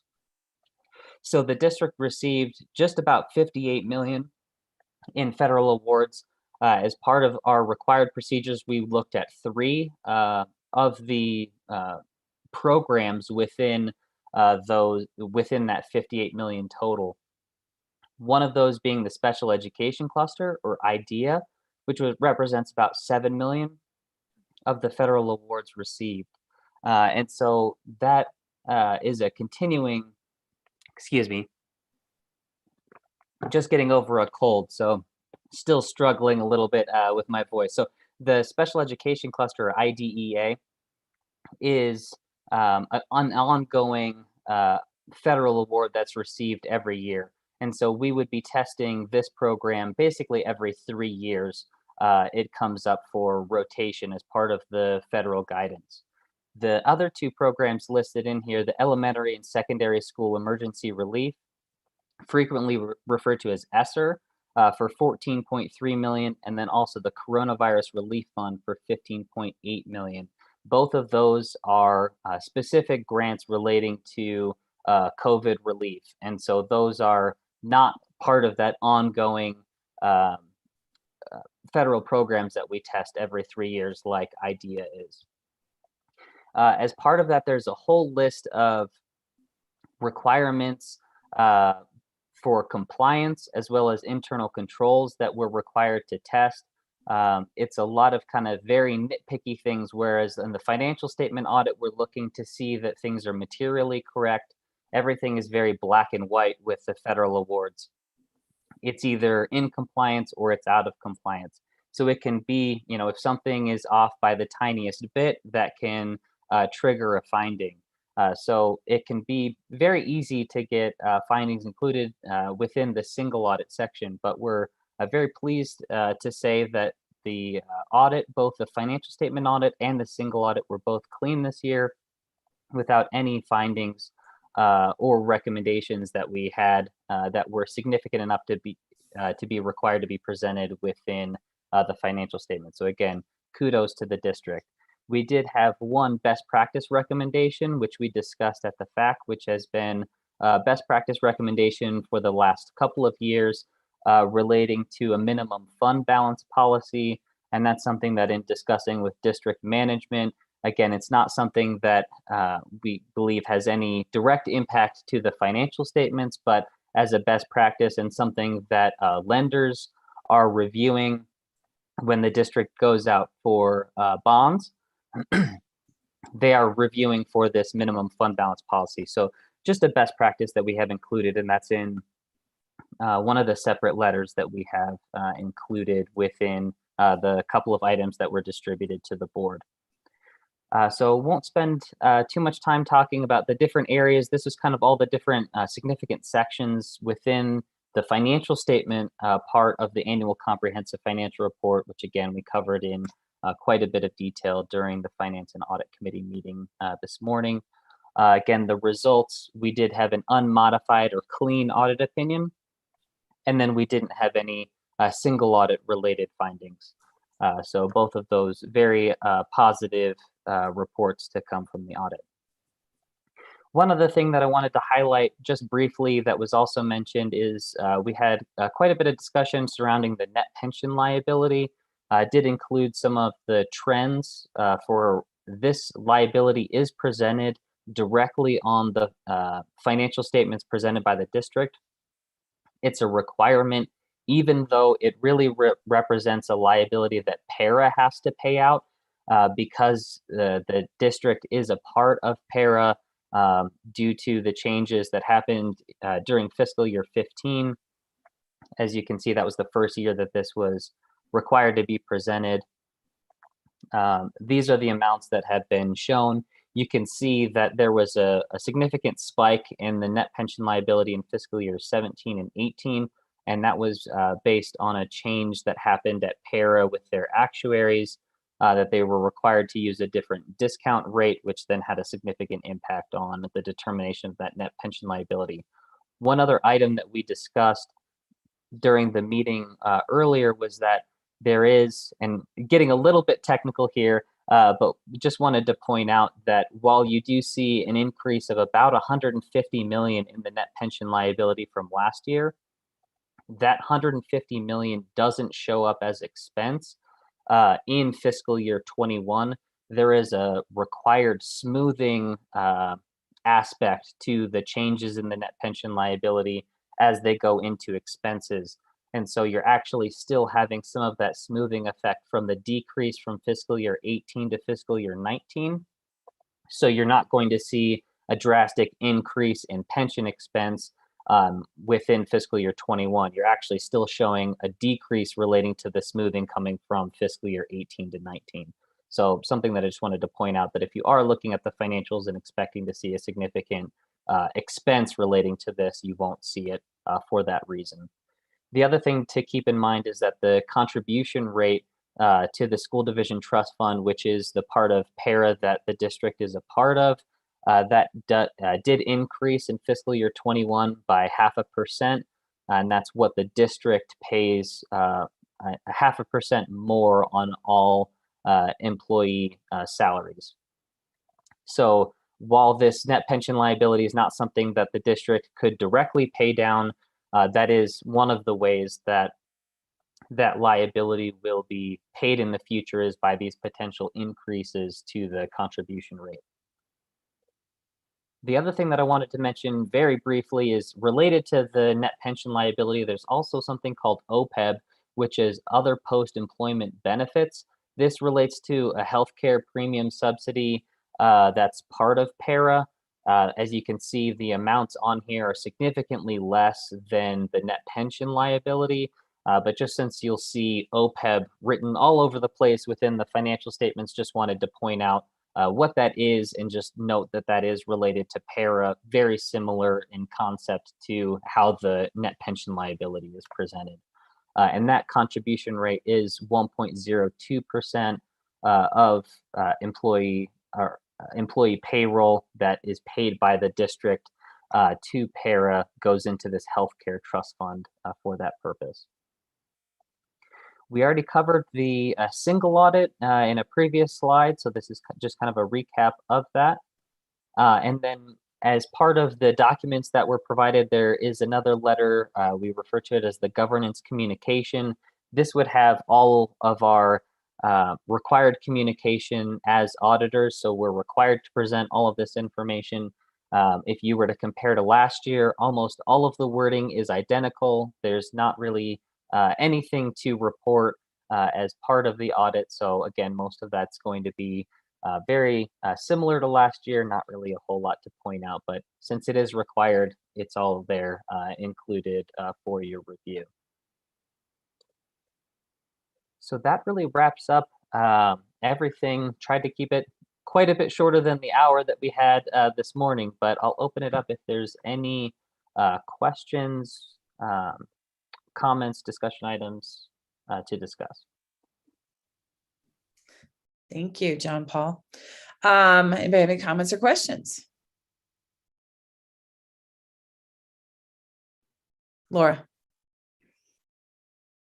I just want to thank you for coming and presenting this and the work that you all did. But I also just thank our staff for all their hard work and the accountability that goes on in producing such great reports and feedback from the auditors. And so I just, there's a lot of work that goes into keeping track of all this. And I think our financial accounting system has just gotten stronger and stronger through the time I've been on the board. So I just thank them all for the work that they've done. Chris. So first off, I'll echo what Laura said. Our finance team, I'm tremendously proud of the work they've done. In the early years that I was in this role, there's one year that I think we may have had 8 audit findings. A lot of it was related to some bond issuances and refinancing or refundings, but I don't take for granted clean audits, given some of our prior experience. I'm grateful to Susie, Mimi, and team for doing an outstanding job, especially with fairly primitive tools as it relates to some of our budgeting.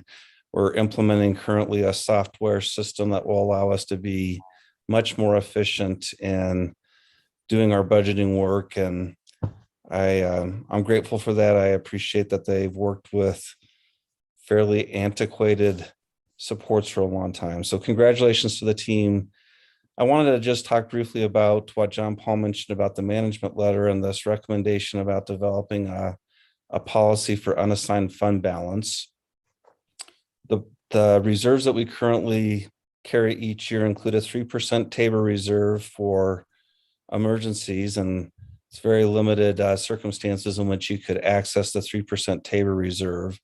Then in addition to that, we have a reserve for longevity stipend payments for certified and classified staff who receive stipends for the 5-year period after they conclude their work with us. And that's typically a 3 to 4% amount for that purpose. Then the board's adopted a policy having a 3% discretionary reserve that we can dip into in some circumstances. And then we have obligations on the staff side to develop plans to replenish that if we've depleted some portion of that. And then there's this additional advocacy in the management letter, appropriately so, to say, if you have some money that you're not spending or planning to spend in your budgeting practice, how much do you want to have in that space as a minimum? And perhaps how much do you want to cap it out on so you don't have too much money sitting on the sidelines? That's my layperson description of the concept, at least. Just know that I've asked Susie to develop some proposed language and to talk about options in that space, including quantities that the board could consider. I believe right now we're in an environment where there's a lot of uncertainty each year about enrollment and whether we're going to be above or below projections, and there can be big consequences financially depending on how enrollment comes in. There's significant inflation going on right now, which can create some risk around having actual expenditure amounts that exceed projections and budget. There are just a number of those factors that we're facing. And so in the next month to 2 months, I would expect that Susie and I will be coming forward with some options for the board to consider related to this management recommendation that Clifton's provided. Thank you. Amira. Yeah, I just want to say thank you, John Paul. I mean, just this morning sitting in on meeting and how helpful you were, and how informative it was to go through the report in more detail. I know some of the members had some great questions that they were able to gain better clarification on. So thank you for that. And yeah, just echoing what everyone else has said of the amazing work our district has done. This is kind of a big undertaking every year. So yeah, I really appreciate it. So thank you, everyone. Yes, thank you. And it's definitely been a pleasure working with the district. And I can't say that, I wish I could say that about all of my clients, but I'll admit that I can't, but I definitely can say that about the district, and really appreciate, especially Susie, Mimi, Allison, and the rest of the finance team for all of their efforts in responding to all of our requests, very timely, and all of the effort that they do in putting together everything for the audit to make everything go smoothly for us. So really appreciate that. Yeah, I want to echo it. Susie, Mimi, you guys do a fantastic job with the money side of things. And, you know, you've been doing that for quite a while now. And I think that too, the consistency shows in the ease of doing the audit. So thank you, John Paul. All right. Anybody else want to chime in anything? Laura, go ahead. I was just going to comment on, I appreciate Chris adding on about the sophistication of the tools that they are provided to do this work with. And I am glad that we're getting better tools. We lived in St. Vrain when the issues came up with their finances, and the amount of money that is in our districts and the tools that are provided are, I think it's really sad that there isn't a better tool set that is provided, you know, that you have to spend all your district dollars trying to build a system, and all the districts around the state are trying to do the same thing. But I just, when that all happened, I couldn't believe, you know, it's, how could you expect, districts to not have issues when they're tracking, one category over here in a spreadsheet and another one over here in a spreadsheet. And it's just, so I think it is a Herculean effort to track these amount of money and some of the tools that the team is given and trying to pull all that together. So I'm glad we're doing things to try to improve that for them. Thank you.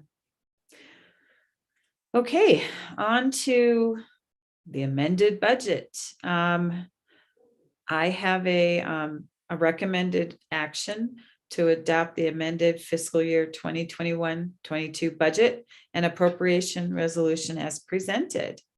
So Susie, thank you for being here. Will you go ahead and give us an Lori, update? before we go there, I think you need somebody to make that motion and second it, and then we could move to the discussion and presentation. Thank you. One of these years I'll get it straight.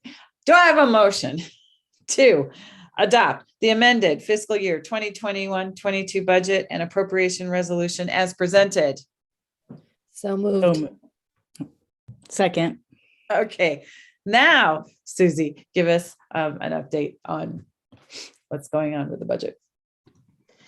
Okay, good evening, everyone. The amended budget that we are presenting to you is making some changes from the adopted to account for, as we just talked about the audit. We have audited beginning fund balances for this fiscal year, as well as the changes in revenue and expenditures that have occurred in the first 6 months. As far as revenue goes, that's going to include the changes associated with our October count and the statewide count. Some high-level information there. As far as our student count goes, our funded pupil count between adopted budget and amended budget was within 84 students. We ended up with 84 more students than we had planned, which is always a positive, but that was a extremely close and well-planned funded pupil count. So that was great. Unfortunately, across the state, there was a decline in at-risk students that were counted. So what happens is the budget stabilization factor is approved as a dollar amount. And when we have fewer students and those decline, that creates an increased percentage on that budget stabilization factor. So unfortunately, that percentage did go up. So our estimated per pupil revenue went down about $24 per student across all of our students. That said, so this isn't a bad news story, it's a positive story. We did, just a quick reminder, public school finance was not introduced until May 11th of 2021 and was not passed until June 3rd. And at the very end, they had some changes in the at-risk student population and how they were going to fund those students. We had some concerns in regards to how they were doing student counts and using some of those numbers. And so we put that additional funding in a designated reserve. We had not originally planned for that money, and that was about $5.3 million. But we did receive 5.2 of that 5.3 million. And so we were able to move that out of the reserve and into our revenue. So positive news there, we received more revenue than what we had originally budgeted. Then throughout our big expenditure that changed in the last 6 months was the change in negotiations. We with the classified negotiating group, and we approved some additional funds on salaries for them, which was a little over $3.5 million more than what we had originally budgeted in the adopted budget. So with the additional revenue and those changes that were able to be put in, we ended up with about $1.5 million more in recurring revenue than originally anticipated in the adopted budget. which was positive because we did have some other issues that came up in regards to changes in fund balance. Our Tabor reserve needed to change the calculation so that we were including all of our mill levy overrides, state grants, and some things that had not been included previously. But there is definitely an increase to the unassigned fund balance of a little over $500,000. The best way to go through this, if you also have other questions, because I'm not going to go through every single thing, the first 3 pages of that budget document is the narrative, and it gives all of the details on all of the funds and broken out by each category of why there was a change from the adopted budget resolution to the amended budget resolution in great detail, and you'll do those. But our general fund really is kind of those biggest changes. The rest of them, the high level is the beginning fund balance in almost every other fund ended up higher than what we had originally planned when we did the adopted budget. So that is creating the majority of the increases in our amended budget resolution change. The one thing I will note, as I mentioned about the change in the budget stabilization factor with fewer students on the at-risk, today, this afternoon, I did receive the governor's office recommendation on the supplemental budget. That is not the final. It is not what the JBC will recommend and vote on. They don't talk about this until Friday.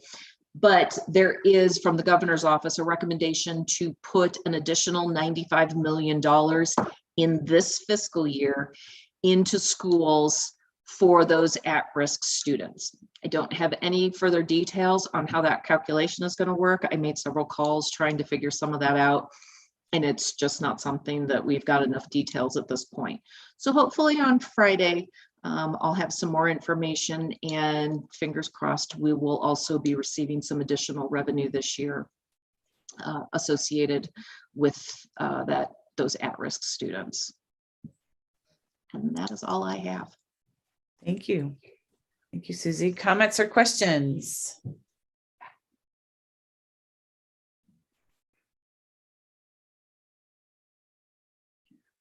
Chris. So you may wonder if you adopt an amended budget tonight and if more money comes our way through JBC action soon, do you need to amend your amended budget? And I believe the answer is no, that there's no legal requirement that you adopt an amended budget, even if you do have some changes in revenue expense midway through the year. We feel like it's a helpful practice just so our board and community understands some of the things that have changed over the last 6 to 7 months.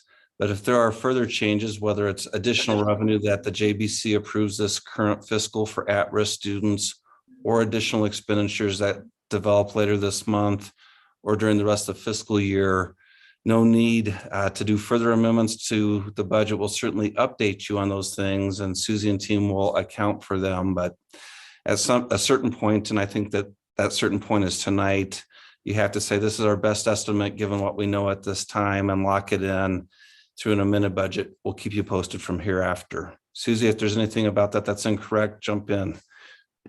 So the one thing I'll note is we are actually required by state law to have this amended budget approved prior to January 31st. So which is why you're doing this evening. And quite honestly, we won't know prior to January 31st about any of these others. If we get additional revenue and we decide to spend all of it prior to June 30th, because there is a major expense, we will need to come back, because in accordance also with state law, we have to have the board approve any additional appropriations. But right now, I would agree with Chris that we would not come with to you with a supplemental budget, which is allowed if needed, but I don't see that we will come back with a supplemental request. Great. Amira. They answered my question. Okay. That's what I was going to ask, if those funds came through for it to be amended. But so thanks. And thank you, Susie, to your team, and for all that you guys do. So Laura.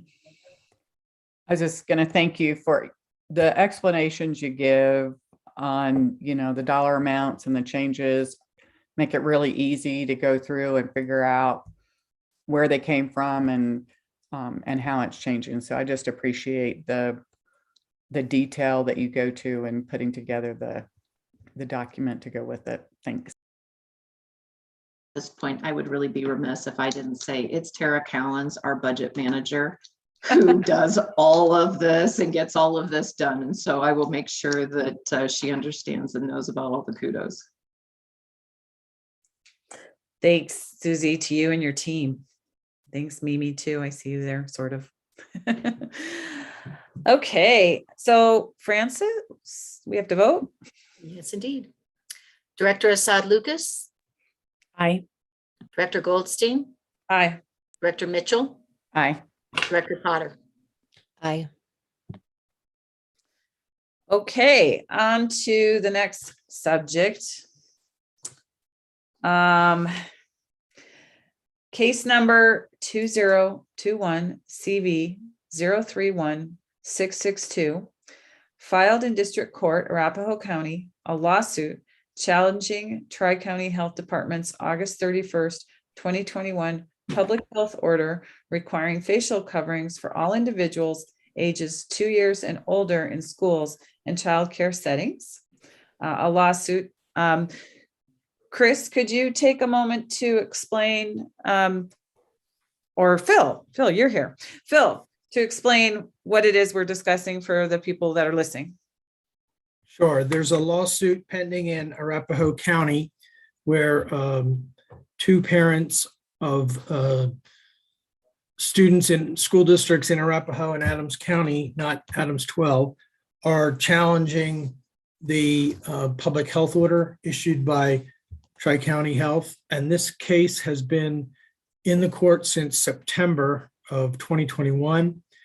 There was a recent court order that stated that the caption of the case had to be amended to show 16 school districts in these two counties as concerned parties or interested parties.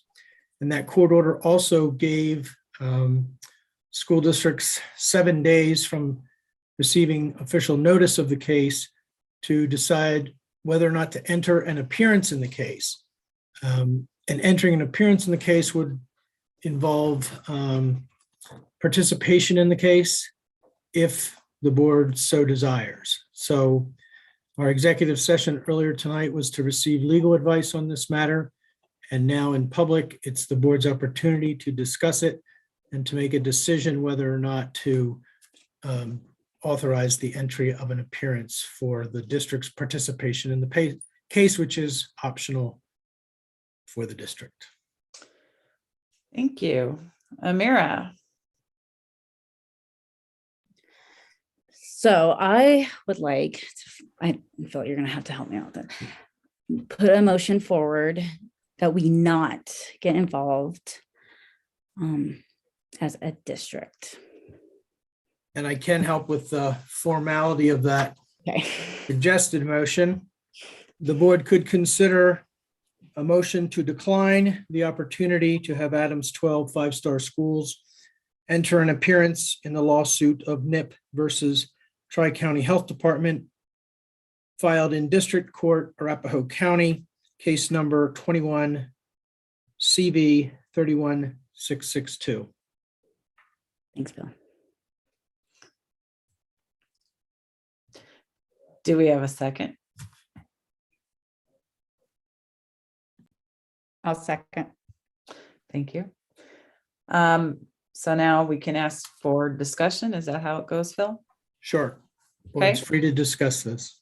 All right. Amira, since you made the motion, would you like to address your motion? Sure. So my thoughts behind this after consultation and consideration and feedback, that we not get involved in the legal matter of the health department and other parties opposing mandates by the health department. As our resources could go to much more needed things, such as education of our students. And especially for something that's going to be, in a scheme of things, short-lived. It's a temporary thing. And so it's, I just don't feel it is in the best interest of allocating resources to something that is going to possibly be mute in a very short period of time. So. Thank you. Anybody else want to say anything about that?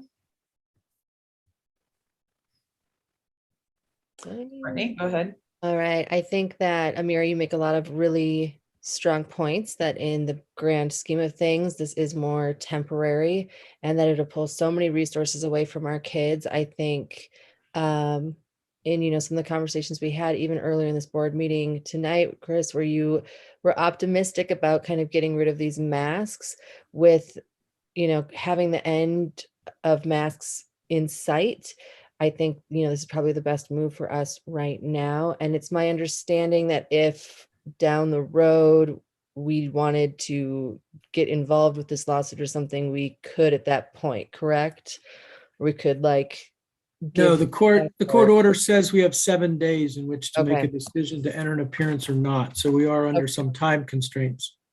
Okay. So, I think we're such a large district that we've been pretty transparent with all of our kind of COVID information and stuff already. And I don't know what more we could really provide at this point without pulling a lot away from our students who are already struggling.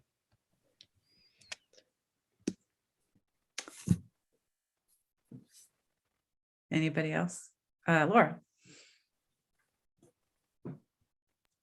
I'll just add, I agree with, Amira and, I should say, Director Assad Lucas and Director Potter, and the points that they've made, that I feel like if we as a district had some compelling data or, something going on that we could highlight or add value to either side, we would want to bring that forward. But I don't feel like we have anything that would sway one side or the other. I feel like the parties that are already involved, the laws are cited that they're looking at, and both sides are bringing their evidence forward. And if I thought we had anything else that we could bring to bear that would change or, sway the scales, then we would do that. But I just think our resources are better spent for right now, focusing within our district and let these parties move forward with their action. And I agree also, we need to educate our kids. That's our focus. And that's where we should be channeling our efforts and our resources. Anybody else want to weigh in? So Francis, can you please call the vote? Director Assad Lucas. Aye. Director Goldstein. Aye. Director Mitchell. Aye. Director Potter. Aye. Okay, motion's passed. All right, next subject, board outreach. We're going to review the liaisons that were appointed to the board committees and representatives to district and community groups and municipalities. We also want to bring up representing the 5-Star Education Foundation and the Equity Working Group. Francis, can I share my screen of that spreadsheet that you gave, the document that you gave me, or do you want to do it? If you've got, do you have it handy? I don't have it with me, actually. I think so. Let's see what happens here. Is this it? Yes. Okay. I did it right. Okay. So just to review what we talked about at our retreat, the different jobs we assigned each other, or we took. For the DAC, we have Director Lockley and Director Potter. For the FAC, we have Director Lucas, Director Potter, And long-range planning, we have myself. We have myself and Director Mitchell on the IBS team. Some of the different community groups, Director Lockley and Director Mitchell will interact with Addams 12 Kid. Director Potter is going to focus on the American Indian Parent Advisory Council. GT, we have Director Lucas and Director Potter. The Hispanic Advisory Council, myself and Director Lucas. And then on the legislative calls, we have myself and Director Mitchell. I will represent us with the municipalities and counties with the county commissioners.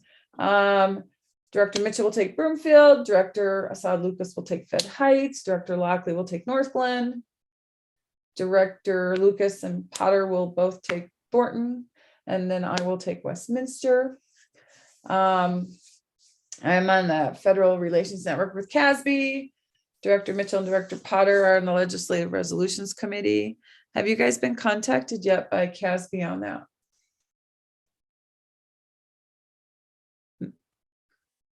I think you're muted, Laura. I can't remember if I've seen a meeting notice yet. I don't think they've set up the meetings yet for the LRC. Okay. So we need to talk about the Five-Star Education Foundation Board. I'm going to stop sharing so we can see each other. I did meet with Shannon Hancock, the executive director of the foundation, and there was this, we had, Francis and I had this conversation about, is it supposed to be the president? Can it be somebody else? And in talking with Shannon, she doesn't see it has to be the president, myself, so it doesn't have to be me. I requested of her a job description of what it means to be representing, represent the Five-Star Education Foundation. But first of all, you probably want to know when they meet, because that's an issue. They meet on the second Thursday of the month, except in March, and then it's the third Thursday. And in November, it's on Wednesday due to Veterans Day. At least this year it was. They meet 8 times a year. I asked her for a job description, but she didn't get it to me yet. So I would have to put it out there once she gets it to me. But you're not, I don't know. They also have, you're an ex officio member, so you don't have voting power, the same as the representative of the superintendent, which I believe is that Priscilla these days. And then the president of DTA, or I think it's Kim, the coordinator from DTA is on there. And then a representative from the Classified Association. But then if you've ever been involved with them in any way, they have a lot of community members who are the board, also the voting members of the board. And basically they raise money to fund projects in our district. And they've had a very intense focus the last couple of years on the CTE space. They also work very closely with the food services and the outreach for at-risk.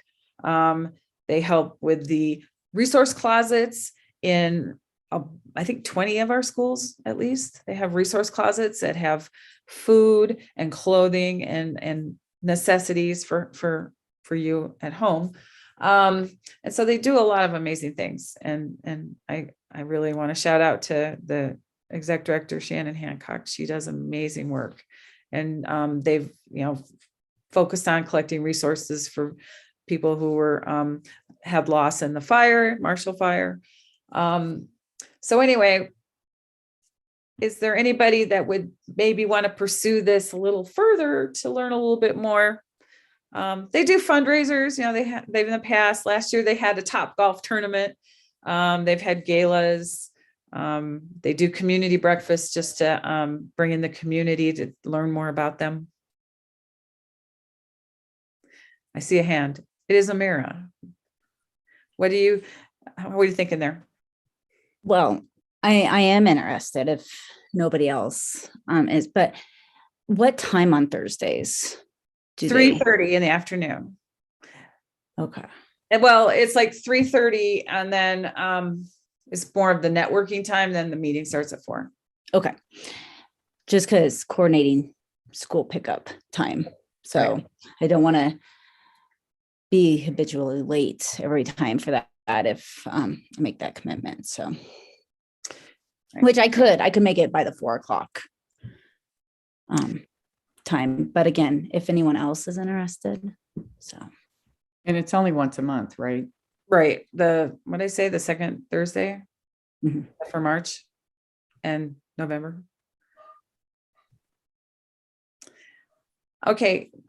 Before you say yes, what I would like you to do is to reach out to Shannon Hancock to have more of a conversation with her about this job description of the foundation.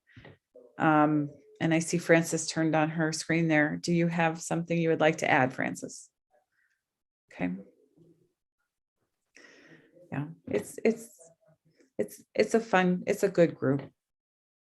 I have If you can be sort of the primary, maybe I can go on the days where to help out, pick up, or okay. If you can't coordinate, I'd volunteer to go pick up your kids, but I don't think they'll let me have them. So they might rather see you than me some days. So I got my own kid to pick up at that time, but I have been a member of the board, the Ed Foundation board, and it's really a rewarding work. All right. So then, like I said, reach out to Shannon, have a conversation with her, and then let us know if you're in or not. I have a feeling you will be. All right. The next thing we need to discuss is the equity working group. Kathy Plomer and myself were on this group to begin with. We started this fall, didn't we? Yeah. And then of course, or last year. And of course, Kathy is no longer on the board, but she is still a member of this equity working group. And that opens up, if there's an interest of somebody else being involved in this work, to pipe in. We have a series of meetings scheduled. I think they're mostly on Tuesdays. Well, last night from like 4:30 to 6:30, maybe a different day of the week occasionally. And they're like, and they do have a sunset at the end of this year, right? If I'm not mistaken. So it's kind of a short-term thing. And we have been meeting and we have been doing the work. And of course, if you want to jump on board, we'd have to catch you up, and that's not that big of a deal. And it's not like somebody doesn't have to do it, but it's available if somebody's interested. So is there any interest there?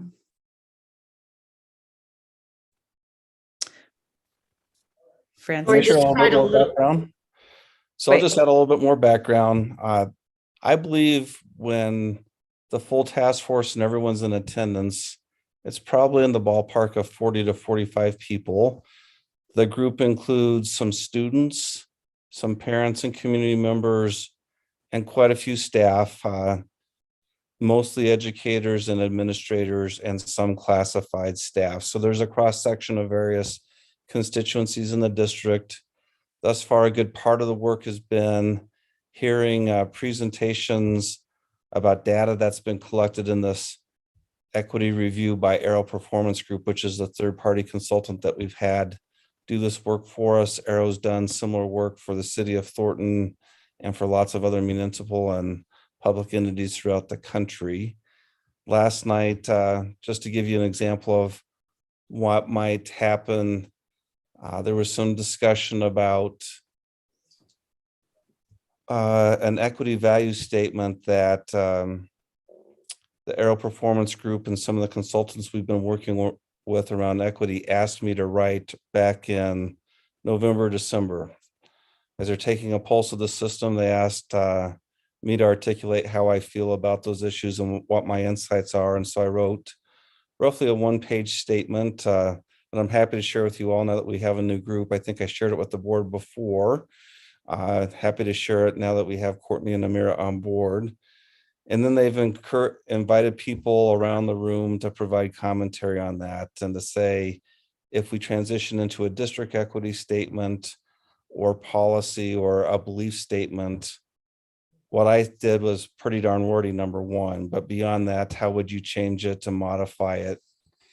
Do you think to represent values and interests that you think would serve our whole community well? So there was discussion about that in small groups, and then people would report out to the whole group some of the big themes that they had. So that's an example of the work that's gone on to date. There's probably 3 to 4 meetings left that I expect will culminate on the group recommending that we look at what next steps we need to take as a district in this space, whether it's developing a formal plan, allocating resources potentially differently, looking at some policy revisions. So I hope that's helpful just in having a little bit more context about what the group's doing so that you can decide whether it's something you might have interest in joining. And Francis, what were you going to say? I just pulled up the dates for the meeting. So there are 4 meetings left, and the upcoming ones are Monday, January 31st, Thursday, March 3rd, Tuesday, March 29th, Monday, April 18th. And those are all at 4 or 4:30 in the afternoon for a couple of hours. I can forward those on to anyone that's interested. Thanks.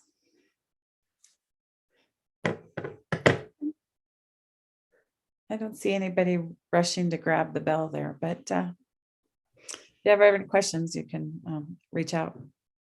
We just wanted to make sure that we gave that opportunity if there was an interest. Okay, on to minutes. Director Goldstein, there is, it was down now. Laura had raised her hand. Oh, sorry, I didn't see it. Okay, Laura. I was just gonna say, I really appreciate the work that's gone into that group. Francis was pretty fast. I couldn't write all that down that fast, but it's just all these things, the 5-Star Foundation and the equity work are both, I think, really great things that go on in our district. And I was, I didn't realize there were so many, 45 people in that group. That's a lot of participation. I think that's really great that it has that kind of participation and contribution, and it's such a diverse group from what Chris described. But and the 5-Star Foundation, I mean, that's I don't think we wouldn't have made it through the pandemic. Our community and the work that they did to help us get the funding to supplement the food and provide a lot of the work that we did feeding our community and supporting Liesel's group and then creating the resource closets. All it just happened to come together. So both of these groups are just really important and integral in the work that we're going to do and the way we're going to move forward. So thanks for all that's going on in there. Thank you. All right. On to minutes. Can I have a motion to adopt the minutes of the regular Board of Education meetings for November 3rd, 2021, work study session, November 3rd, 2021, November 17th, 2021, work study session, and November 17th, 2021 as presented? So moved. Second. All right, is there any discussion, comments? 2 of you weren't even on the board then. Well, let's not waste any time and vote. Director Assad Lucas, Aye. Director Goldstein, Aye. Director Mitchell, Aye. Director Potter. Aye. Okay, on to monitoring reports. Internal monitoring report, operating limitations policy 2.5, asset protection. Do I have a motion to acknowledge that the board has received a monitoring report as of January 19th, 2022 for the period July 1st, 2020 through June 30th, 2021 of the superintendent concerning board policy 2.5, asset protection, and finds the superintendent's interpretations are reasonable and that his conclusions are reasonably supported by data that is relevant, justified, and complete? So move. Second. Okay, I see Pat Hamilton here. So I'm going to ask Pat to give us what we need to know. Thank you, President Goldstein. Can you guys hear me okay? Mhm. All right. Well, I had a very elaborate 3-hour presentation planned for you tonight on 2.5, but because of the time, I've decided to scale that back a little bit. So my co-presenter, Ash Mahajan, and myself will scale this back a little bit and get you guys out of here at a decent time. So I'm happy to report that there's no violations to report for this monitoring period. So that's a great way to start this off. But I do think it's important, since this is our first time to talk about 2.5 monitoring report with 2 of our new board members, to maybe give just kind of a high level overview of some of the prohibitions that are outlined in the policy. So can you go to the next slide? Thank you, Francis. So the 2.5 asset protection is really established to protect the district's assets through the insurance, insurance for district's facilities and assets for loss. And there's a component about insurance and indemnification for board members and staff and the organization itself.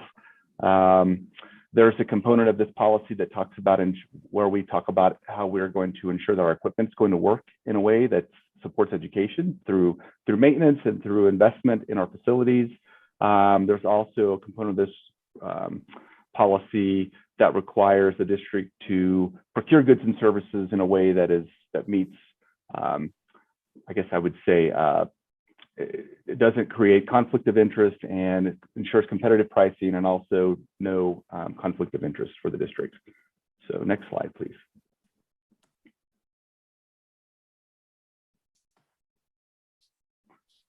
So the first part of the policy really, it establishes requirements to maintain insurance to provide coverage for the district assets, workers' compensation, and to ensure and indemnify board members, staff, and the district against liability loss.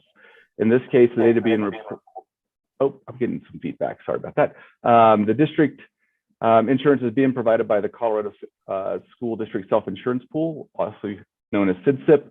Our workers' compensation is provided through Pinnacle Insurance.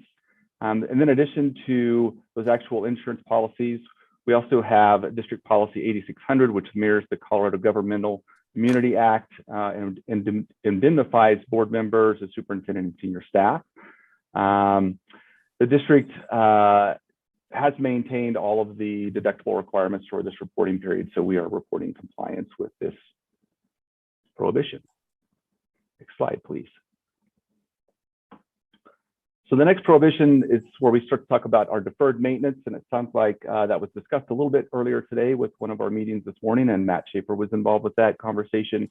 So right now we use Cost Lab is the system that we use to calculate deferred maintenance. And so the way the system works is it actually looks at components of a facility, and just like you have in your car, and I'll use tires as an example in your car. So when you buy a car or when you buy tires for your car and they are rated at 50,000 miles and you rotate those tires every 5,000 miles, there's a very good chance that those tires could last 60 or 65,000 miles.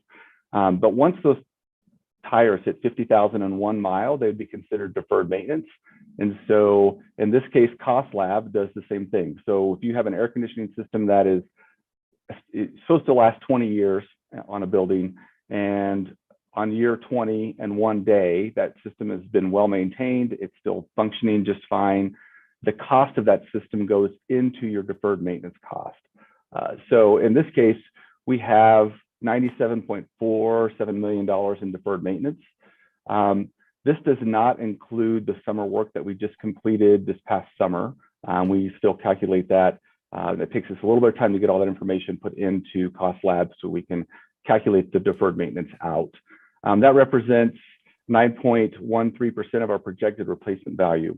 That is getting close to the deferred maintenance value that we're allowed to be under, which is 10% in this case. So if we go over 10% of our projected replacement value, then we'll be in violation of this policy.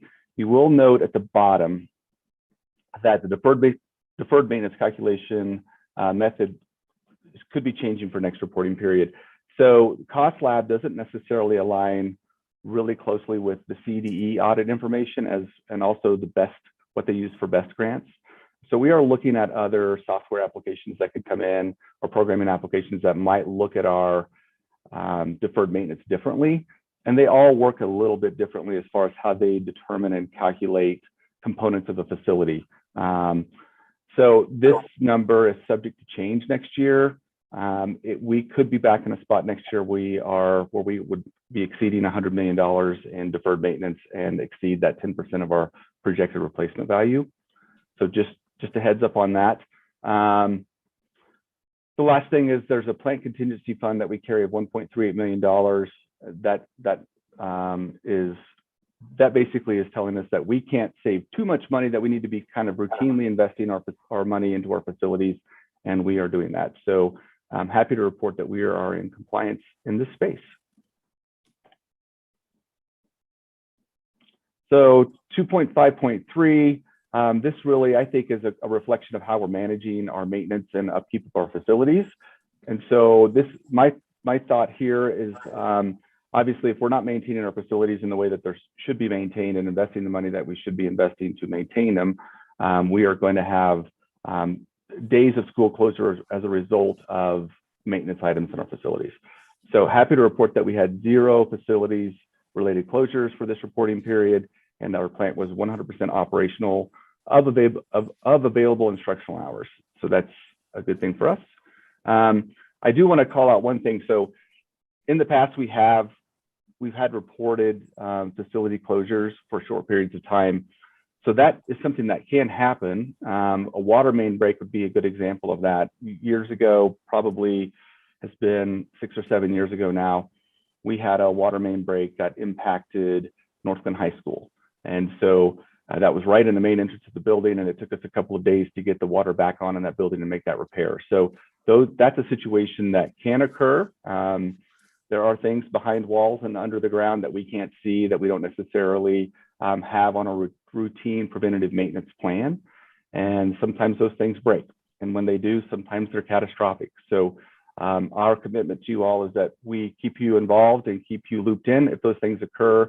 And then obviously, if it's something that impacts this policy prohibition, we'll come back and report it to you. Next slide, please.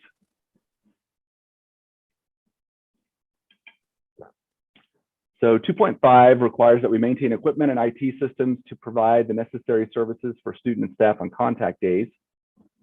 The first section of 2.5.4, we report on our CDE transportation inspections. So we are required by CDE to do an annual inspection of any vehicle that transports students. In this case, we have 168 of those vehicles. And if those inspections are not completed within a timely manner, we are not allowed to drive that vehicle. And if we're not allowed to do that, then that would obviously impact our ability to transport students. So happy to report in this prohibition that we are in compliance and we completed all of our inspections on time. And then the next section of this is an IT component, and my friend Ash was going to jump in here and talk about IT on the slide. Thank you, Pat. And I'm hoping everyone can hear me okay.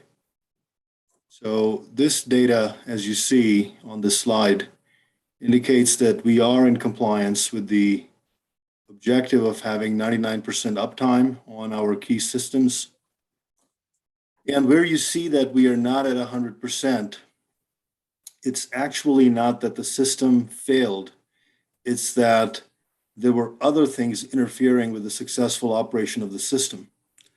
So for instance, with the student information system, it wasn't actually that system went down. We had a 30-minute outage on one day, for instance, due to a cybersecurity update on a firewall that was protecting this system.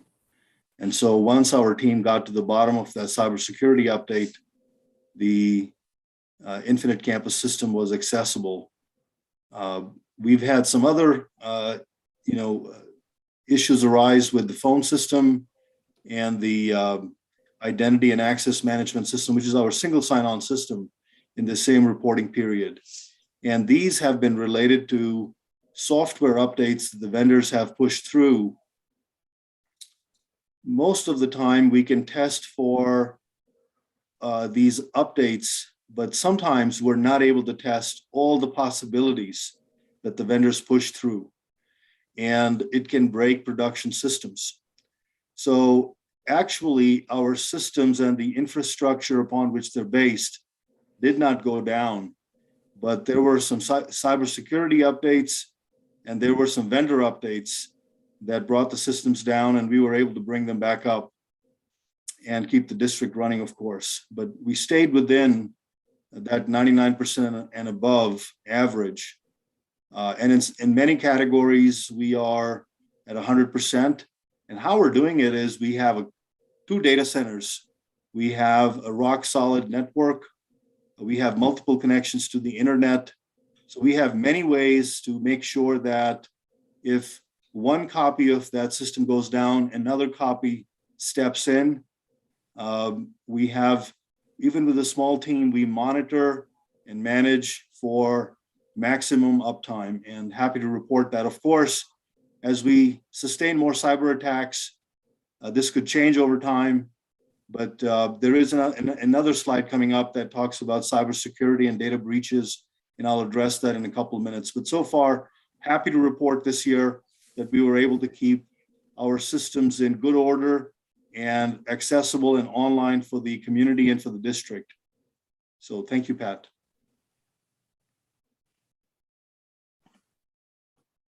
Thanks, Ash. Okay, policy 2.5.5. This is where we start to establish some requirements for how we procure items that we use in the district.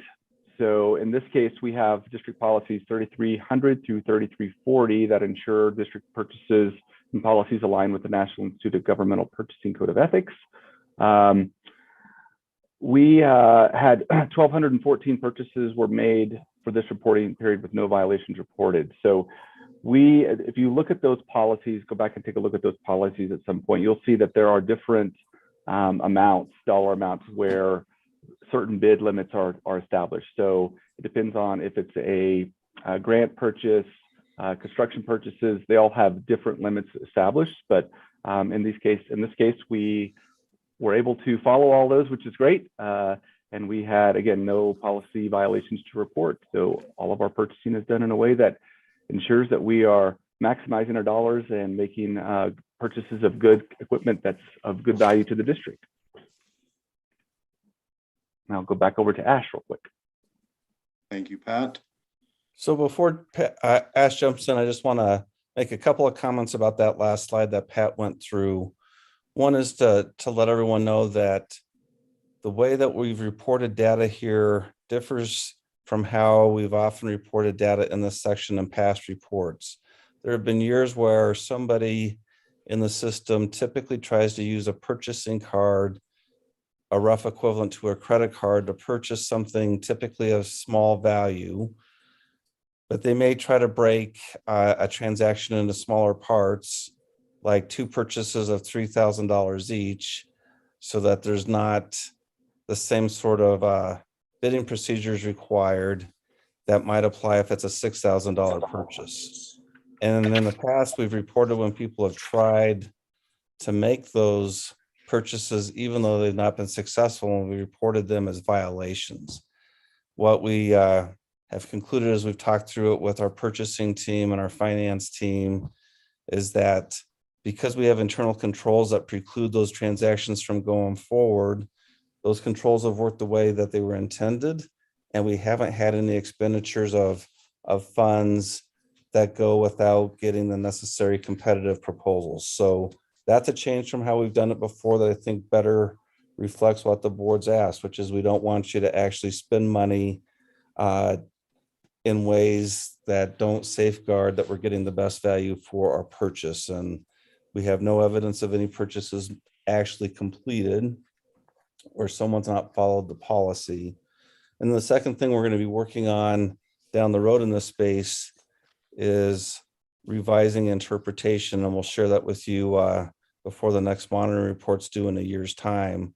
So that if we have even a single transaction that doesn't follow the procurement code, that's either significant in dollar amount or significant in the conflict of interest, appearance of impropriety space that would reflect poorly on the district and its reputation, that we would report noncompliance in those situations.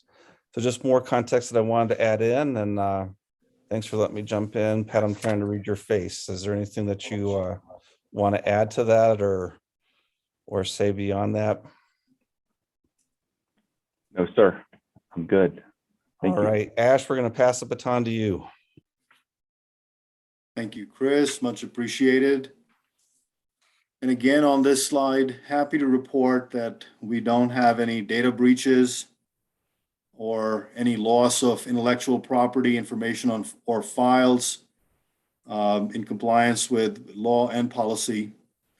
There's a variety of laws that govern student data privacy in the state and across the nation that we are subject to.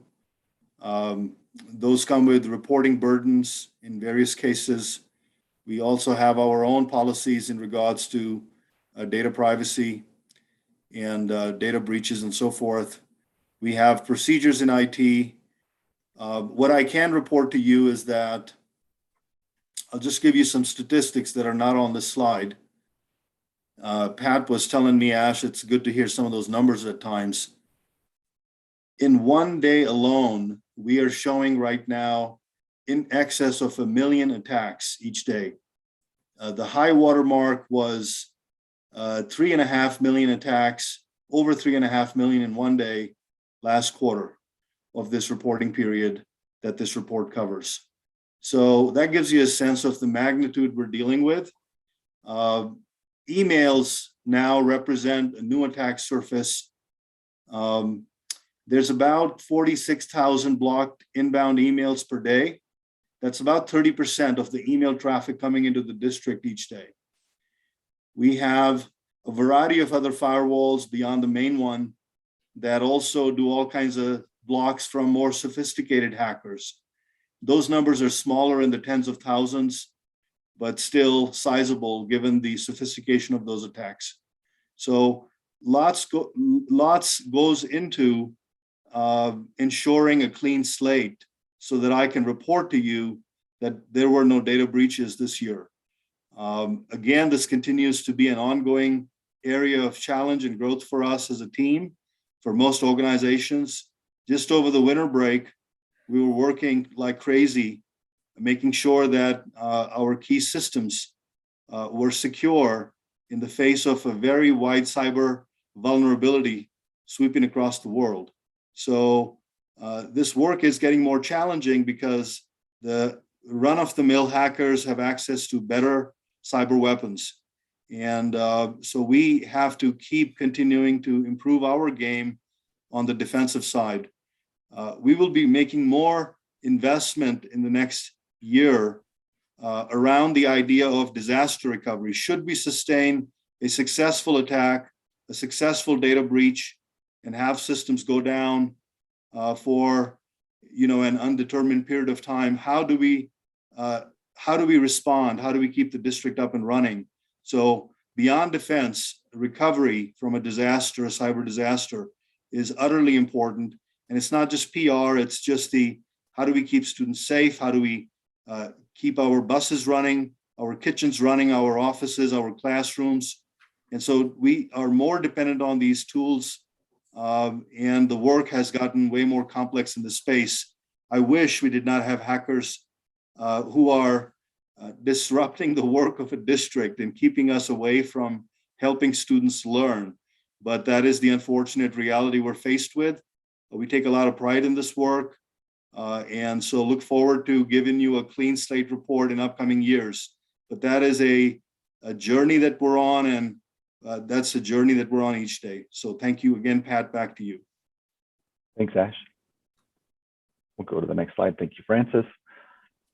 So 2.5.7, this is the requirement for district staff to apprise the board of any contemplated property purchase or asset acquisition that in excess of $500,000.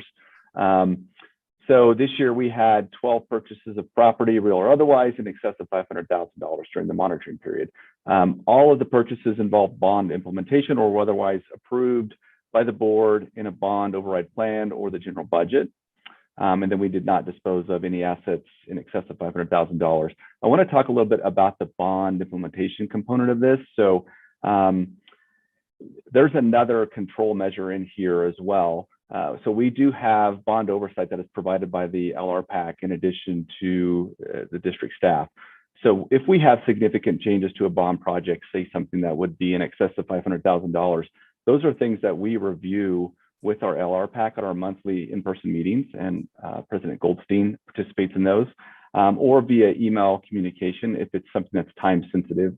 A time sensitive thing could be a discovery of an unforeseen condition on one of our projects that has to be rectified before we can move the project forward. So when you have those types of situations that occur, you could put if you don't take action fairly quickly, it can put the project sometimes in jeopardy of being completed on time and then put the start of school at risk. So I just wanted to point out that it's not like that there's purchases happening in that $500,000 space, or frankly, even significantly less, that are going without some oversight of other groups looking at that. And in this case, it's LRPAC. So happy to report compliance in this space as well. Next slide.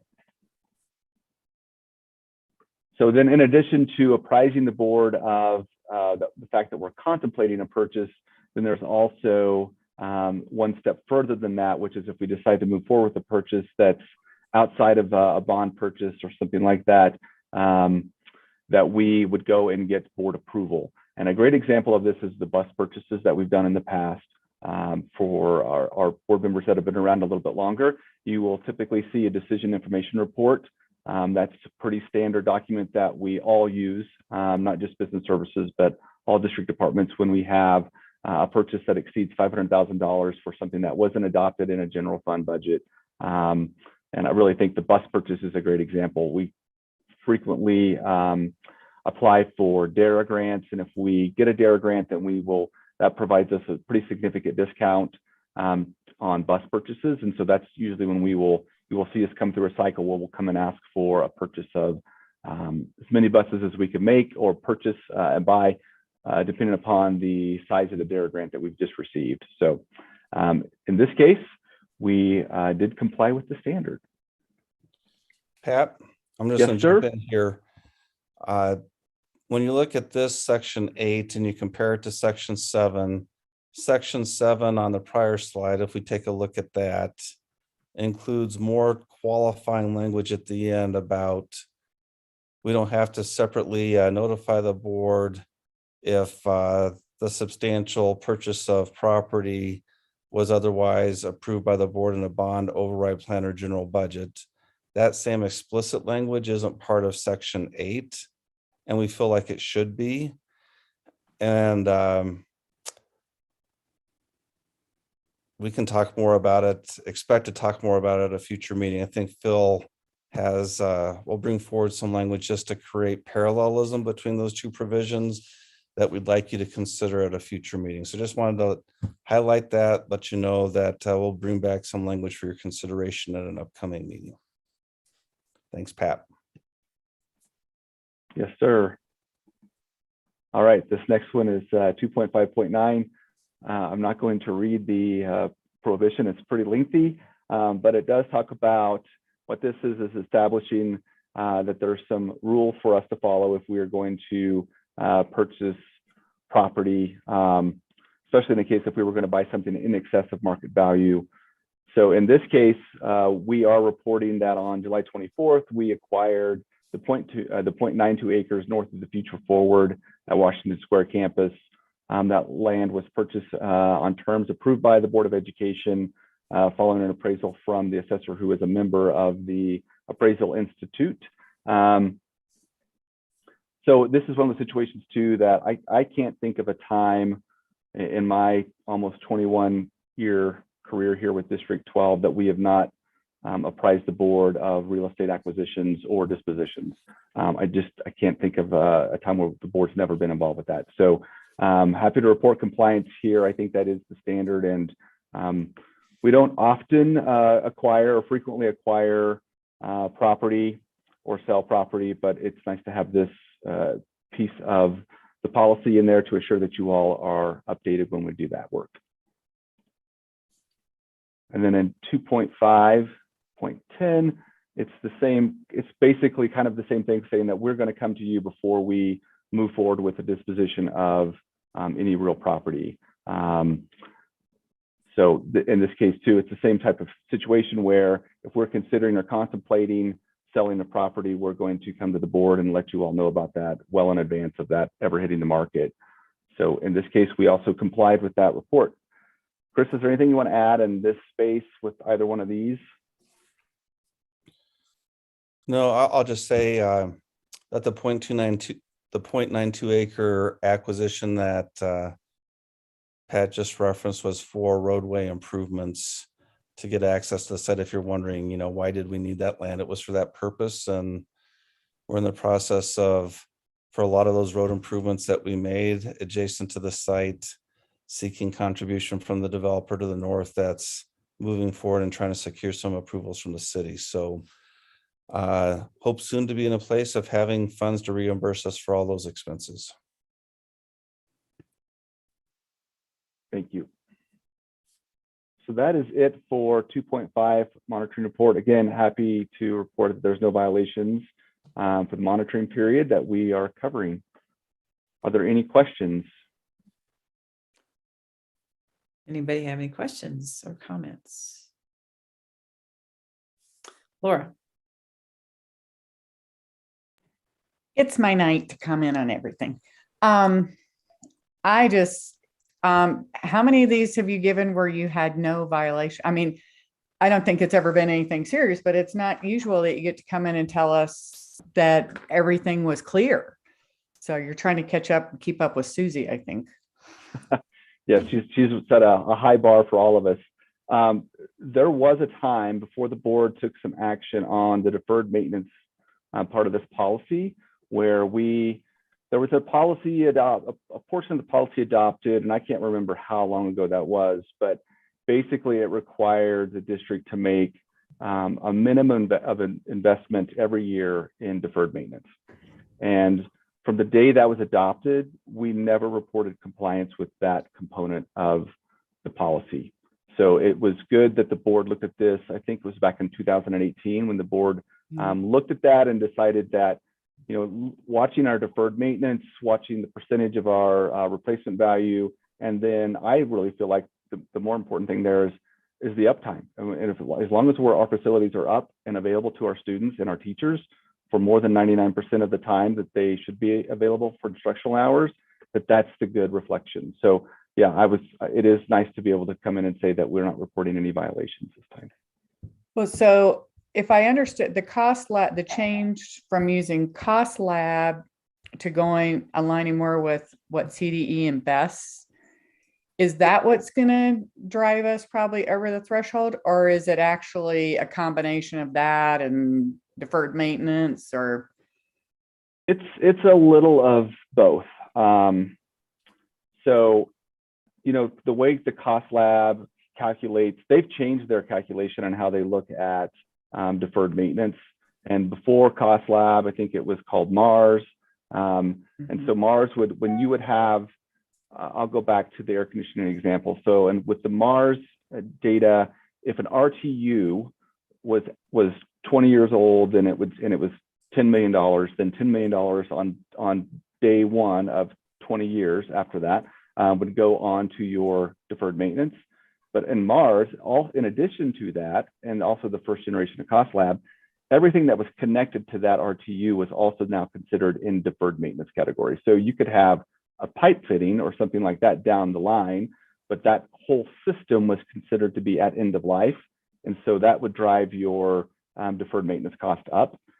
The systems that we're looking at right now, some of those systems get us into the same space, which is, we don't think it's a real accurate reflection of what's going on. So we're looking at these systems. We just want to be in a spot where we can more closely mirror what CDE looks at in their audits and for best grants too. I'm not sure it will happen next year, but it is something that the team is looking at internally. And if we do change, depending upon how that system calculates deferred maintenance, we could see a spike in our deferred maintenance.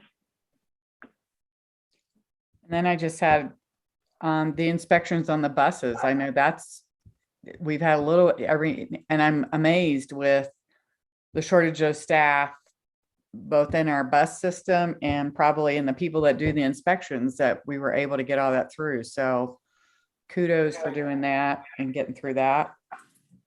And then I have to, compliment Ash. I mean, this has spent a lot of my life, and I just continue to be amazed and impressed by the caliber of our team and our resources and the ability that you've demonstrated to keep our systems up and running, to keep them secure. I was talking to somebody today, way too far back, like the early 90s. I had the opportunity, worked on export control kinds of things.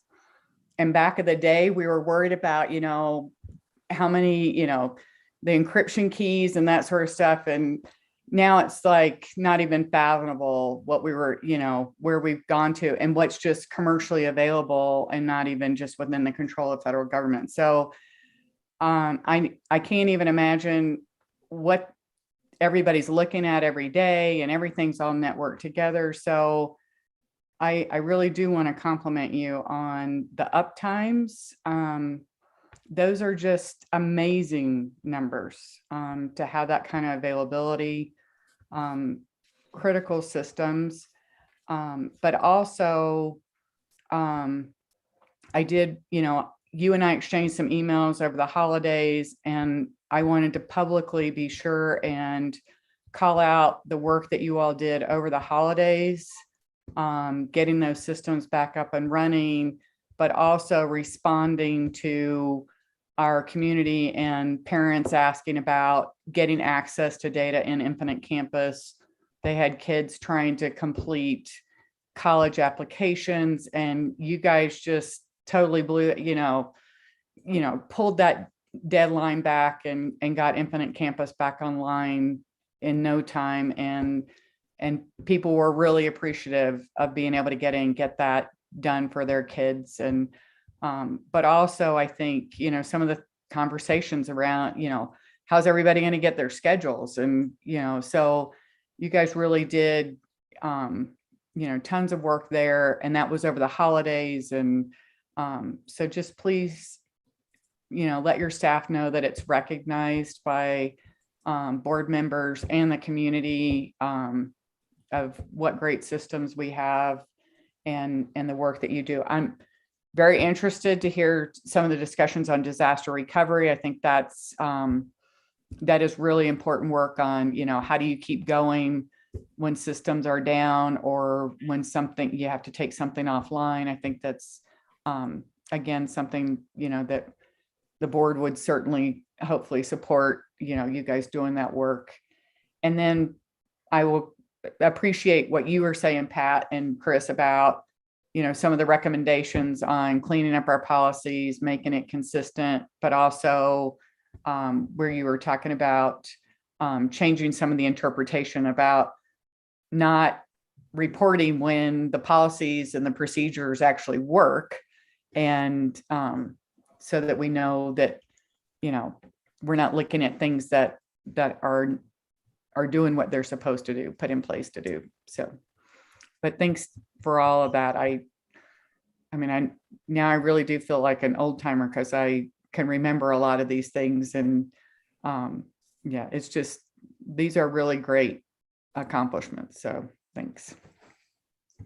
Chris? I would, if you could, sorry, I just jumped in there to say, if you ever have an opportunity to see our cyber defense team in their work environment and to see what they're doing, it is pretty remarkable. And I'm not a tech guy, and I was floored. So it's pretty awesome. I'll have to come see that, Ash. Yeah. Chris? So in terms of that piece, I'll just say that they have some really cool screens that show all these attacks coming through from other countries. It reminds me very much of a visit I did to Washington, D.C. and Virginia as a guest of the U.S. Army about 5 years ago. And they took school leaders from a number of places throughout the country into a part of the defense system where there are reps from all the various branches dealing with cybersecurity defense, and at times launching cybersecurity attacks on other countries. And it's really pretty cool just to see how on a screen those attacks are coming between countries and attacking discrete systems. We have probably a much less financed and less robustly supported system than the Army and other branches of the military, but our team does really great job with the resources allocated. A few other things I would just share briefly. Pat alluded to some prior versions of deferred maintenance policy. At the retreat with Matt Cook, I talked about the challenges of having something that's aspirational. And we once had in the space policy language that said by 2011 or some year, but I think it was around 2011, the district will have no more deferred maintenance. You'll get it to zero. And that's analogous to what I described at the retreat, which is that setting a 100% of your students will graduate from high school in 4 years policy, given how far away from current reality that is right now, doesn't create any real accountability for staff to produce the results. So we now have policy language in terms of this 10% cap that's much more realistic. I would attach a caveat to it. It's most realistic to keep deferred maintenance below 10% on total assets that exceed $1 billion if you're doing a bond program every 4 years, or depending on how big your allocation is in bond programs for deferred maintenance versus new construction and program expansion. We're not on a 4-year track right now. We've instead been on more of a 6-year track, and given where we're at currently in our blueprint process, it will likely be a 7 to 8 year gap between bond programs, the 2016 being the most recent bond program. So that does complicate the ability to report compliance. It's still feasible to get into compliance even without a bond program the next time through, but you're either having to look at financing instruments like COPs, which we can talk about further at a future meeting, or you're having to allocate substantial operating funds toward deferred maintenance payments to the detriment of what you're able to do with things like class size, materials acquisition, compensation for staff in a competitive market. So I just wanted to highlight that piece. I think the 10% policy standard is achievable. It's legit. I think I have no criticism of it, but just want to provide some more context about why I believe it's likely we're not going to comply with it the next time through. And the final thing I would say in the space, we've done some survey information as part of that blueprint academic programming and facility planning process recently. And one of the things that I think is good for us all to know is roughly 75% of the respondents to those surveys find our facilities to be good or excellent in terms of their condition. That often means that the outside of the car looks good and some of the things under the hood that are in need of repair or the oil being changed you don't always see. But notwithstanding some growing deferred maintenance, I believe our constituents find that we've done a good job of taking care of facilities and having them be in good repair. So thanks for letting me add that. I'm going to be quiet. Thanks, Chris. You know, as a member of the LRPAC, it puts a whole different light on it, understanding, that some of our buildings are getting a little old and that their deferred maintenance exceeds their value. And as far as that balance between fixing and replacing. So I'm sure we'll have more conversations down the road about that. Anybody else? Before we go any further, we have to take a vote. Director Assad Lucas, Aye. Director Goldstein, Aye. Director Mitchell, Aye. Director Potter. Aye. So thanks, Ash and Pat. Pat, looks like you're still at the ad building, so please drive carefully home. And thank you again. All right, onto the consent agenda. Do I have a motion to approve the personal actions as listed? Resignations and terminations, transfers and reassignments, employment and leaves of absence. So moved. Second. Any discussion? Okay, call a vote. Director Assad Lucas, Aye. Director Goldstein, Aye. Director Mitchell, Aye. Director Potter. Aye. Okay, on the calendar. One thing that we need to mention, I don't think it made it on here, but we need to reschedule the facilitated part of our board retreat. And it looks like we have a date for January 27th. Is that correct, Francis? Yes, I did not get a chance to confirm with board members today as I just confirmed the final. I just got to confirm Chris's calendar this evening. So we are confirmed for Thursday, January 27th. That's the earlier of the two dates that I had sent out to you. That is something Susan Sparks can do, and just need to determine what time you want to do that. But otherwise, that Thursday evening at the ESC is definite. And I will send a calendar invite. Good. And then, of course, we have our February board meetings. We have a special board meeting with DTA at the end of February at Silver Hills. Anybody have anything they want to say for the good of the order before we adjourn? Director Goldstein, if we could talk a little bit more about the special meeting next week, the retreat, in terms of what time, the time frame around that. Okay, sorry. So what were you thinking then, Francis? Well, usually the person with the largest conflict is Jamie in terms of start time. So unfortunately, we won't have that input tonight. I'll try and connect with her tomorrow. But usually 5:30 is pretty safe for her.